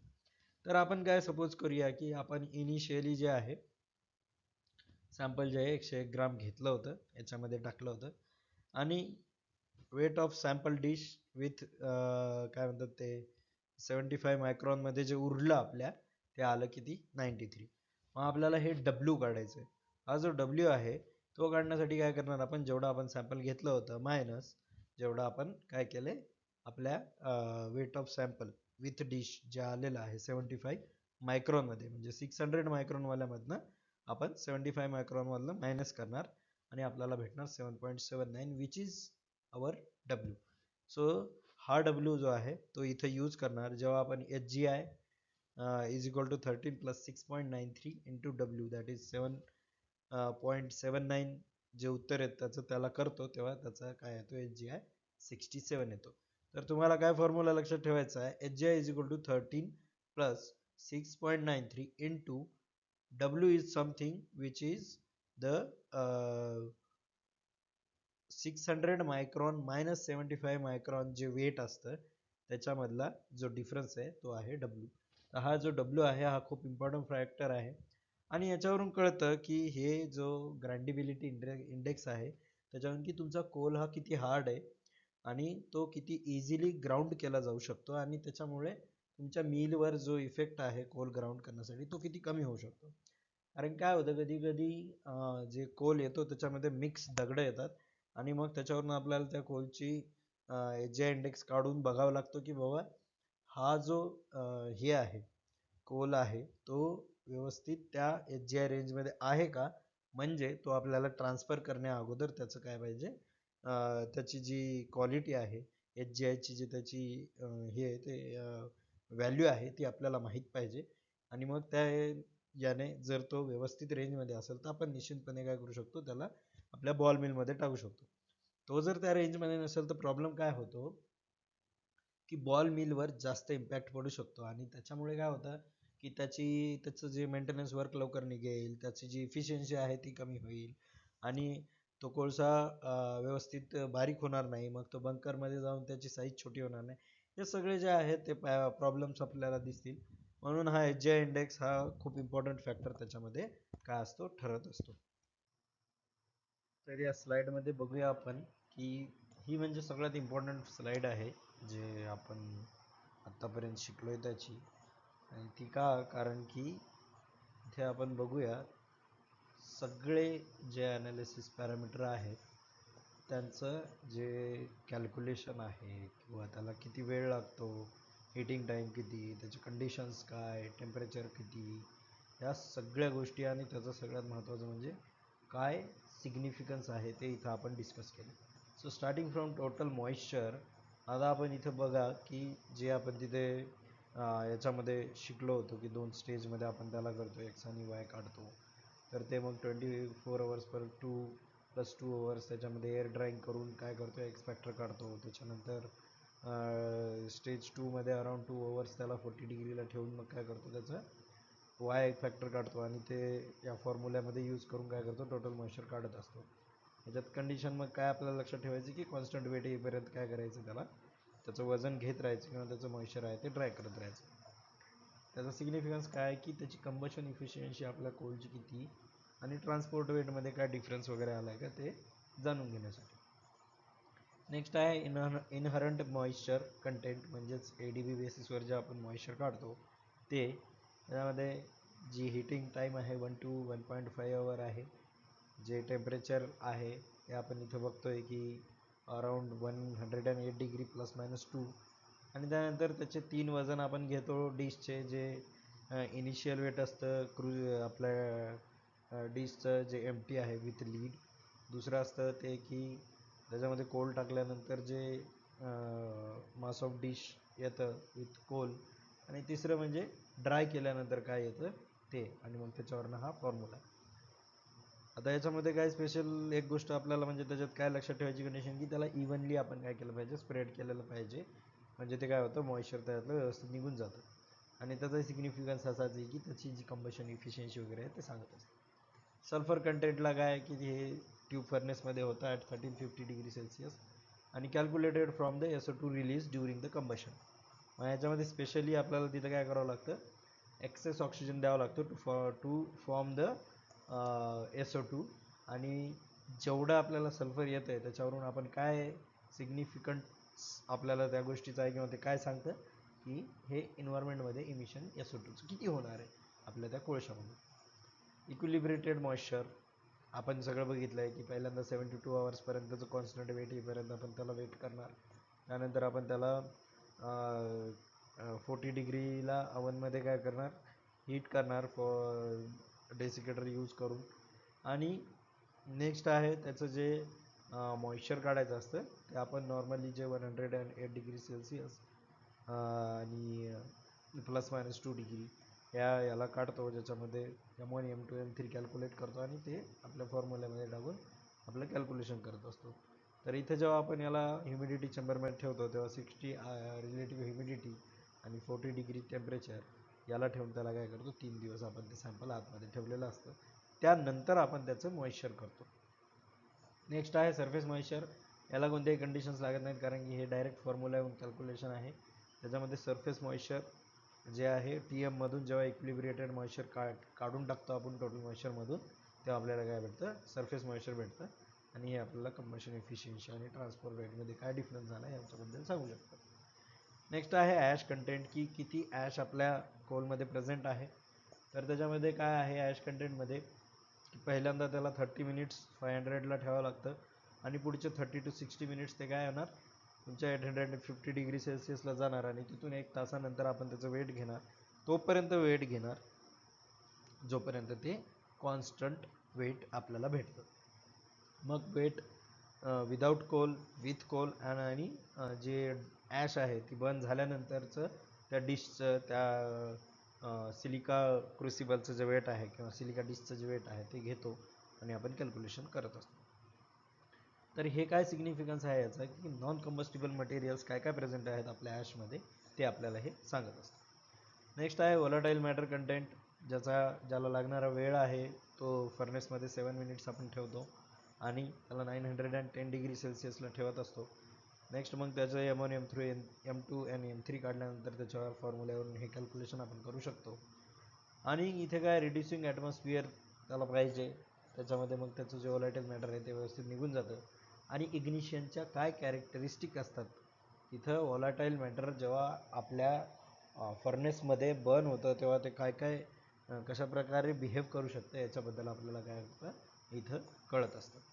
नेक्स्ट आहे फिक्स कार्बन, जो डायरेक्ट आपण मॉइश्चर ॲश आणि VM काढला आहे त्याच्यावरनं आरामशीर काढू शकतो. त्याच्यामध्ये 100 मायनस मॉइश्चर ॲश आणि VM% जेव्हा करतो तेव्हा या सगळ्या पॅरामीटरवरून ते आरामशीर काढू शकतो. आणि त्याच्यामध्ये कंबस्टिबल पोर्शन ॲक्च्युली जो आहे तो फिक्स कार्बन असतो, तो किती आहे आपल्याला त्याच्यावरून कळत असतं. त्यानंतर ॲश कंटेंट इक्विलिब्रेटेड बेसिसवर, त्यामध्ये असाच चेंज आहे की इक्विलिब्रेटेड मॉइश्चर तिथे रोल प्ले करता आणि एअर ड्राय मॉइश्चर ते त्याच्यामध्ये टाकून या फॉर्म्युल्यावरून आपण काढू शकतो. UHE आणि GCV हे जे आहेत कॅलोरिफिक व्हॅल्यूज आहेत त्याच्या. मग ते एनर्जी कंटेंट आपण कसं काढतो ते इथं सांगितलं आहे, की GCV जे आहे ती बाय फॉर्म्युला आपण कशी काढू शकतो, मॉइश्चर जे आपल्याला भेटलं आहे आणि जे आपल्याकडे ॲश% आलं आहे त्याच्या जे व्हॅल्यूज या फॉर्म्युल्यामध्ये पुटअप केल्या तर आपल्याला काय वाटतं GCVचं जे म्हणजे किती GCV किती एनर्जी ते रिलीज करतं आहे कोळसा ते भेटतं. आणि मग याचं सिग्निफिकन्स काय आहे की या दोन्हीचं एनर्जी कंटेंट किती प्रेझेंट आहे आपल्याला. त्यानंतर नेक्स्ट आहे आपला ग्रँडेबिलिटी इंडेक्स, तोच हार्ड ग्रोव्ह ग्रँडेबिलिटी इंडेक्स, ज्याचं आपण कॅल्क्युलेशन बघितलेलं आहे. हा सेकंडवाला जो आहे तो फॉर्म्युला आपण यूज करायला पाहिजे. HGI ज्याच्यामध्ये 13 + 6.93 × W तर काय आहे की आपल्या 600 मायक्रॉनमध्ये जेवढा आपण आपलं जे कोलचं सॅम्पल घेतलं आहे आणि त्यानंतर आपल्या बॉल मिलमध्ये ग्राइंड केल्यानंतर जे 75 मायक्रॉनमध्ये उरतं त्या दोघांना जर मायनस केलं तर आपल्याला काय भेटतो, W भेटतो. आणि तो W जेव्हा या फॉर्म्युला टाकून आपण मल्टिप्लाय करतो 13 + 6.93 ते आपल्याला काय देतं, HGI इंडेक्सची व्हॅल्यू देतं. Grams of coal passing through 200 mesh शिप्स यूज केलं जातं. आणि हे काय सिग्निफिकन्स आहे याचा आपल्या कोल ॲनालिसिसमध्ये, की ईज ऑफ पल्वरायझेशन, की पल्वरायझेशन किती इझिली होऊ शकतं याबद्दल आपल्याला ते माहिती सांगत असतं. त्यानंतर ॲज फ्युजन टेम्परेचर आहे, याच्याबद्दल मी थोडंसं नंतर बोलेल. पण तुम्हाला जे पॅरामीटर्स आहेत ते हे सगळे पॅरामीटर्स तिथे आपल्याला लक्षात ठेवायचे की कसे कसे काढले जातात आणि त्याचे काय फॉर्म्युलेज आहेत आणि त्याच्या काय कंडिशन्स आहेत. हा एवढा इम्पॉर्टंट चार्ट आहे की याच्यावरनं तुम्हाला बऱ्यापैकी क्वेश्चन्स परीक्षेमध्ये विचारले जाऊ शकतात. आणि पूर्ण ॲशचं ॲनालिसिस किंवा तुमच्या कोलचं ॲनालिसिस जे आहे ते कळण्यासाठी हा चार्ट जो आहे खूप जास्त महत्त्वाचा ठरत असतो. तर या प्रकारे आपण हे जे कोल ॲनालिसिस समरी बघितलं. आता हे जे कोल ॲनालिसिस आहे ते व्यवस्थित झाल्यानंतर त्याचे जे इम्पॅक्ट आहेत ते कसे कसे होतात आणि त्याच्यामधून आपण काय काय रिझल्ट्स म्हणजे काढून त्याच्यातल्या रिझल्टवर डिस्कशन करून आपण काय काय पुढच्या गोष्टीवर चर्चा करू शकतो हे आपण नेक्स्ट स्लाइड्समध्ये बघणार आहे. आता आपले सगळे ॲनालिसिस झाल्यानंतर आता येतं इम्पोर्टेड कोलबद्दल आपल्याला थोडंसं जाणून घ्यायचं आहे, की आपण जसं बघितलं होतं कोलच्या फर्स्ट पार्टमध्ये की रॉ कोल, त्यानंतर वॉश कोल आणि इम्पोर्टेड कोल असे वेगवेगळ्या टाईपचे कोल आपण मागवतो. तर इम्पोर्टेड कोलचं जे सॅम्पलिंग आहे आणि त्याचं ॲनालिसिस आहे ते कसं केलं जातं एक शॉर्टमध्ये आपण बघून घेऊयात. तर सॅम्पलिंग प्रोसिजरमध्ये काय की ऑगर मशीन जे मी तुम्हाला दाखवल्या होत्या इनिशियली त्या यूज केल्या जातात. मग कलेक्शन ऑफ सॅम्पल कसं होतं की प्रत्येक रॅकमधनं काय होणार आपल्या ऑगरनी सॅम्पल कलेक्ट केलं जाणार आणि त्यानंतर त्याचे वॅगन्स कसे सिलेक्ट केले जातात. इथं थोडंसं डिफरंट आहे. अगोदर आपल्याला रॅन्डम टेबल भेटायचा जो रॉ कोल किंवा वॉश कोलला जे सॅम्पलिंगला यूज करायचं, पण इथं कसं आहे की पहिल्या 3 मधला एक वॅगन आपण सिलेक्ट करणार आणि त्याच्यानंतर 3-3च्या डिफरन्सनी काय करणार नेक्स्ट वॅगन सिलेक्ट करणार. तर सपोज सॅम्पलिंगसाठी पहिल्यांदा तुम्ही 2 नंबरचा वॅगन सिलेक्ट केला तर तिथून 5, 8, 11 असं रिस्पेक्टिव्हली त्याच्यामध्ये ॲड करत करत करत समोर जाणार. त्यानंतर सॅम्पलिंग जे आहे ते 19 ते 20 वॅगन्स केली पाहिजे, जे डिपेंड करते की तुम्ही कसे वॅगन सिलेक्ट करता त्याच्यावरून इन द बिगिनिंग. त्यानंतर नेक्स्ट काय आहे इन्क्रीमेंट वेट. आता प्रत्येक याच्यामध्ये इन्क्रीमेंट वेट जे आहे ते 25 ते 30 किलोग्राम असं आपण जमा करतो आणि जे ग्रॉस सॅम्पल आपण घेतो while sampling the imported coal ते आहे 500 to 600 kgs. आणि हे सॅम्पल जे आहे मग कोनिंग अँड कॉटनिंग करून करून काय करतो आपण 18 to 20 kgs मध्ये डिवाइड करतो. मग त्यानंतर आता याचं सॅम्पलचं डिव्हिजन होतं. ठीक आहे, फर्स्ट डिव्हिजन आहे म्हणजे त्याच्या 2 पार्टमध्ये डिव्हिजन होतं. त्याच्यामध्ये काय फाईन्स ॲनालिसिस करण्यासाठी तर याच्यामध्ये काय केलं जाणार की हे जे 18 ते 20 kg आहे सॅम्पल त्याचा एक पार्ट बनवला जाणार, तो आहे फाईन्स मोजण्यासाठी, दॅट इज 2.36 mm मधून त्याला ग्राउंड केले जाणार. त्यानंतर सेकंड जो पार्ट आहे त्याच्यामध्ये काय होणार क्रशिंग अँड फर्दर डिव्हिजन. मग जो नेक्स्ट 9 to 10 kgs चा पार्ट आहे त्याला आपण काय करणार 4.75 mm मधून काय करणार क्रश करून घेणार आणि या 4.75 mm ला पण काय करणार आपण 2 पार्टमध्ये डिवाइड करणार 4.5 to 5 kg चे इच. आणि त्याच्यातला एक जो पार्ट आहे तो टोटल मॉइश्चरसाठी यूज होणार आणि जो दुसरा पार्ट आहे तो कॅरेक्टरायझेशनसाठी होणार.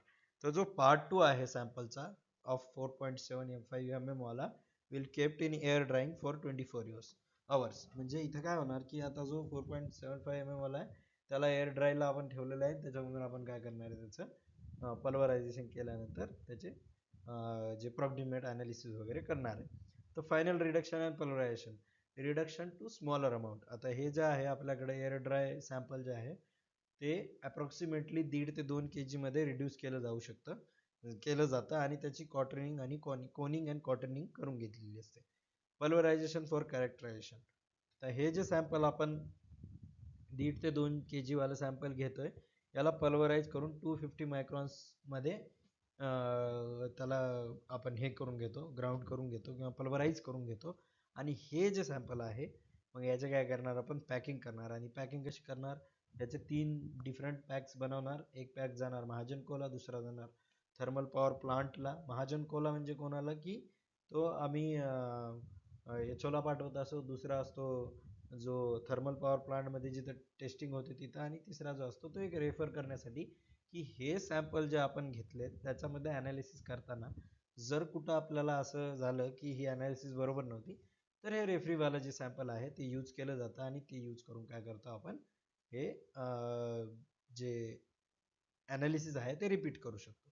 तर ह्या प्रकारे आपल्या याच्यामध्ये काही इम्पोर्टेड कोलचं सॅम्पलिंग आणि ॲनालिसिस केलं जातं. ही मेथड थोडीशी डिफरंट आहे आपल्या रॉ आणि वॉश कोलमध्ये आपण जे शिकलो त्याच्यापेक्षा, म्हणून ही तुम्ही काय करायला पाहिजे थोडीशी लक्ष देऊन बघायला पाहिजे. हा आता नेक्स्ट पोर्शन आहे की जे कोलच्या जी क्वालिटी आहे ते इन्शुअर करण्यासाठी म्हणजे काय काय केलं पाहिजे किंवा ते काय इम्पॉर्टंट आहे आणि त्याचे काय काय इम्प्लिकेशन्स आपल्या याच्यामध्ये होऊ शकतात ते आपण आता कमिंग याच्यामध्ये बघणार. सो आता आपण आपल्याकडे कोल सॅम्पलिंग केलं, कोलचं ॲनालिसिस केलं आणि असं आपल्याला कळालं की जो कोळसा आपण मागवलाय, ज्या ग्रेडचा कोळसा मागवलाय, जसे ग्रेड्स आपण लास्ट स्लाइड्समध्ये बघितले की G1 G2 ग्रेडचा ज्या ही रेंजमध्ये आपण मागवलाय. सपोज आपण जो कोल आहे तो G10 या ग्रेडचा मागवलाय, पण जेव्हा तो आपल्याकडे आला त्याचा जो ॲनालिसिस झालं तर त्याची जी CB व्हॅल्यू आहे G10 या रेंजमध्ये नसून ती काय झाली G12 या रेंजमध्ये आपल्याला भेटली. आपण ते रिपीटेटिव्हली केलं, आपण सगळे 2-3 सॅम्पल्स वेगवेगळ्या पद्धतीने घेऊन केलं पण आपल्याला चेंज नाही भेटला. तर मग काय होणार तिथे आपला काय होतंय जो आपल्याला त्यांनी प्रॉमिस केलाय ग्रेड ज्या आपल्या सप्लायर आहे त्यांनी त्याच्या ॲग्रीमेंटनुसार त्याने त्या हिशोबाने पैसेही घेतले असतील, मग त्याने ते जर प्रॉमिस केलं आहे आणि त्याच्यापेक्षा आपल्याला कमी याचा ग्रेड जर तो आपल्याला देत असेल क्वालिटीचा, तर मग काय होणार त्या ठिकाणी तुमची व्हॅल्यू जी आहे सीव्हीची कमी होणार आणि तुमचा थोडासा लॉस होणार. आता लॉस कसा कसा होऊ शकतो ते आपल्याला इथं थोडंफार दिसून येईल. तर ग्रेड स्लिपेजची डेफिनेशन काय आहे की डिफरन्सिएशन बिटवीन जे प्रपोज आपल्याला कोलचा ग्रेड आहे मायनस सप्लाय कोल ग्रेड. त्याचा अर्थ काय की आपल्याला जर G10 ते सप्लाय करणार असतील आणि G12 त्याच्या खालचा जर ग्रेड आला तर त्याला आपण ग्रेड स्लिपेज म्हणणार. ठीक आहे. Understanding the coal grade slippage काय की it is the difference between propose coal grade and the actual coal grade which was supplied. म्हणजे तो आपल्या अनालिसिस नंतर किंवा थर्ड पार्टी अनालिसिस नंतर काय होणार आपल्याला कळणार की आपल्याकडे जो आलेला कोल आहे त्याचा ग्रेड किती आहे. मग आता याचं फायनान्शियल इम्प्लिकेशन कसं होऊ शकतं की आपण पेमेंट जे आहे ते आपल्याकडे जो सप्लाय केला जातो त्याच्यावर केलेलं असतं. पण आपल्याकडे जो रीच झाला आहे तो जर आपल्याकडे कमी क्वालिटीचा आला, लो ग्रेड कोल क्वालिटी, तर ते सप्लायवर काय होणार इम्पॅक्ट पडणार. If supplier gives you G13 instead of quality declare grade is G11, then the organization has to pay grade of lower side. ठीक आहे, हे पे करायला पाहिजे. पण आपल्याकडे जे पेमेंट झालेलं असतं ते काय असतं, पहिल्यांदा सप्लाय जो होत असेल त्या ग्रेडवरूनच केलेलं असतं. मग ते सगळ्या पेमेंटच्या ॲडजस्टमेंट करण्यामध्ये आपल्यावर फायनान्शियल जे आहे इम्प्लिकेशन्स पडू शकतात. कॉन्ट्रॅक्च्युअल ॲडजस्टमेंट म्हणजे काय, क्वालिटी ग्रेड चेंजेस. ठीक आहे. Implication of continuous low grade supply. If the supplier supplied below grade than the declared grade quality up to 3 months. ठीक आहे. मग आपला जो फ्युल सेल ॲग्रीमेंट आहे त्याच्यानंतर quality grade shall be change to lower grade. म्हणजे आपल्याकडं ठरलेला जर G11 आहे आणि तो आपल्याला 3 महिने G13च देतोय, तर तिथं आपल्याकडे काय चान्स असतो की त्याचा जो क्वालिटी ग्रेड आहे तो चेंज करून आपण G13 वर आणू शकतो. म्हणजे यानंतरचे जे पेमेंट आहे ते आपल्याला काय करणार आपण या हिशोबाने देऊ शकतो. Importance of coal quality key for any organisation to survive which depends on the coal. तर याचा काय काय इम्पॅक्ट होऊ शकतो. Quality of coal virtually is a key for survival of the thermal power plant. कारण की जो कोळसा आहे त्याचा सगळ्यात म्हणजे आपल्या ज्या ऑर्गनायझेशनचा खर्च आहे, जो एक्सपेंडिचर आहे ते मॅक्सिमम कोळशावर जातं. आणि त्यामुळं मग त्याची जर क्वालिटीमध्ये आपल्याला काही कमी जास्त होत असेल तर ते सरळ सरळ काय होणार आपल्या ऑर्गनायझेशनच्या सर्वायवलवर इम्पॅक्ट पडणार. Quality attracts the customer and builds relation. म्हणजे तुम्ही जर प्रॉपर जी क्वालिटी डिक्लेअर केली ती दिली असेल आणि आपलं ऑर्गनायझेशन ही त्याच्यामध्ये जर खुश असेल कारण त्याची इफिशियन्सी वगैरे वाढली आहे, तो प्रॉफिटमध्ये जातं, तर ते काय तिथं रिलेशन्स बिल्ड होणार. त्यानंतर quality makes the organisation financially viable and sound. Yes, जर तुमच्या फर्नेसची इफिशियन्सी वाढली तर बॉयलरची इफिशियन्सी वाढणार, बॉयलरची इफिशियन्सी वाढली तर त्या जनरेशनवर फरक पडणार, जनरेशनवर फरक पडल्यानंतर तुमची ओव्हरऑल जो प्लांटची इफिशियन्सी आहे ती व्यवस्थित होईल आणि त्याच्यामधून काय होईल, प्लांटला जे प्रोडक्शन झालं आहे त्याच्यामधून काय होईल, प्रॉफिट व्हायला सुरू होईल आणि कुठलीही जी ऑर्गनायझेशन असते ती काय होणार फायनान्शियली साऊंड होणार. त्यानंतर काय की हे सगळे इम्पॅक्ट जे आहेत आपल्या कोलमुळे इम्प्लिकेशन्स आपल्या याच्यावर पडू शकतात. त्यामध्ये पहिला आहे affects the calorific value, ash content and sulphur levels. म्हणजे काय, जर आपल्याला खराब कोळसा आला त्यामुळे काय होणार की जे कॅलोरिफिक व्हॅल्यू आहे ती जर कमी झाली, ॲश कंटेंट वाढलं, सल्फर लेवल्स वाढले, तर त्यामुळे काय होणार जी पॉवर जनरेशन आहे त्याची इफिशियन्सी कमी होणार. आणि का कमी होणार, कारण की जिथे तुमचं 3400 किंवा 3500 सीव्हीचा कोळसा जायचा आहे तिथं जर 3000 वाला जाऊ लागला तर तिथं काय होणार, जास्त कोळसा द्यावा लागेल, त्यामुळे जास्त ॲश निर्माण होईल आणि ती जी मशिनरीचा परफॉर्मन्स आहे तो काय होईल, त्याच्यावर इम्पॅक्ट पडेल, तो कमी होईल. आणि जी मेंटेनन्स कॉस्ट आहे हे सगळे ॲश रिमूव्ह करण्यासाठी, सल्फर रिमूव्ह करण्यासाठी, ती आपल्याला वाढेल. आपलं जे हे आहे या सगळ्याची मेंटेनन्स कॉस्ट किंवा हे सगळं वाढल्यामुळे आणि पॉवर जनरेशन इफिशियन्सी कमी झाल्यामुळे प्रॉफिटेबिलिटी कमी होईल आणि जी जनरेशन कॉस्ट आहे आपली याची ती इन्क्रीज होईल. जसं जसं मी तुम्हाला सांगितलं आहे की प्रत्येक पॅरामीटर जो आहे ॲशपासून मॉइश्चरपासून ते तुमच्या सल्फर कंटेंट आणि याच्यापर्यंत ग्राइंडेबिलिटी पर्यंत, की तो कसा कसा सिग्निफिकन्स दाखवतो, त्याचा रोल जो आहे कसा प्ले करतो ओव्हरऑल प्लांटच्या यांनी जर आपण बघितलं तर काय होतं की जसं सल्फर वगैरे वाढलं, ठीक आहे, ॲश वगैरे वाढली तर त्यामुळे पर्टिक्युलेट मॅटर वाढू शकतो आणि त्याच्यामुळे SO2चं जे आहे इमिशन जास्त होऊ शकतं. तर ह्या सगळ्यामुळे काय होईल, इन्व्हायरमेंटमध्ये जे आहे इन्व्हायरमेंटला सुद्धा काय करणार ते इम्प्लिकेशन्स त्याच्यावर सुद्धा पडणार आणि ओव्हरऑलच एकंदरीत काय होत असते की तुमचा जर कोळसा खराब आला तर ह्या सगळ्या गोष्टी खराब होतात. म्हणजे प्लांटचं जे गणित आहे ते बऱ्यापैकी बिघडून जातं. म्हणून जे कोल आहे ते एवढं इम्पॉर्टंट आहे, त्याची क्वालिटी व्यवस्थित होणं आणि ते व्यवस्थित आपल्याकडे येणं, की तो म्हणजे एक फ्यूल म्हणजे आपल्या प्लांटचा जो आहे श्वास आहे त्याच्यावर जे आहे सगळा प्लांट व्यवस्थित चालू शकतो.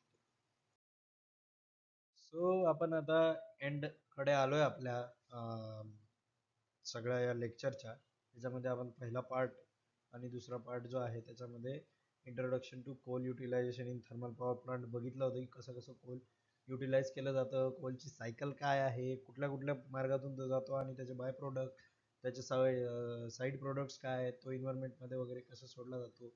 म्हणजे हिस्टॉरिकल कंटेक्स्ट पासून ते त्याचं जे ऑप्टिमायझेशन आहे कंबशन इफिशियन्सी, हे सगळ्या गोष्टी आपण काय बघितल्या होत्या. त्यानंतर मेथड ऑफ सॅम्पलिंग, त्याच्यामध्ये कोल सॅम्पलिंगचे जे वेगवेगळे टाईप आहेत त्या कोणत्या आहेत, ऑटोमॅटेड, मॅन्युअल, त्यामध्ये ऑटोमॅटेडमध्ये आपण ऑगरनी कशी सॅम्पलिंग केली जाते ते बघितलं.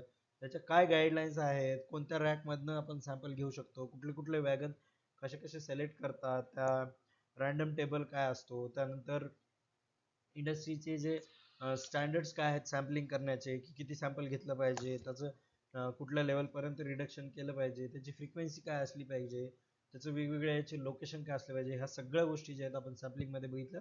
आणि आपण बघितलं की सॅम्पलिंग हे काय इम्पॉर्टंट आहे, कारण की त्याचं ॲनालिसिस करायचं आहे आपल्याला समोर जाऊन. थर्ड पार्ट आपण कोल ॲनालिसिसचा बघितला, ज्याच्यामध्ये फिजिकल अँड केमिकल प्रॉपर्टीमध्ये moisture, ash content, volatile matter, calorific value, ह्या सगळ्या गोष्टी बघितल्या. ॲडव्हान्स टेक्निक्समध्ये आपण बघितले प्रॉक्झिमेट आणि अल्टिमेट ॲनालिसिस हे कसे कसे केले जातात. एलिमेंटल ॲनालिसिस हा पोर्शन काय आपल्याला बघायची गरज नव्हती.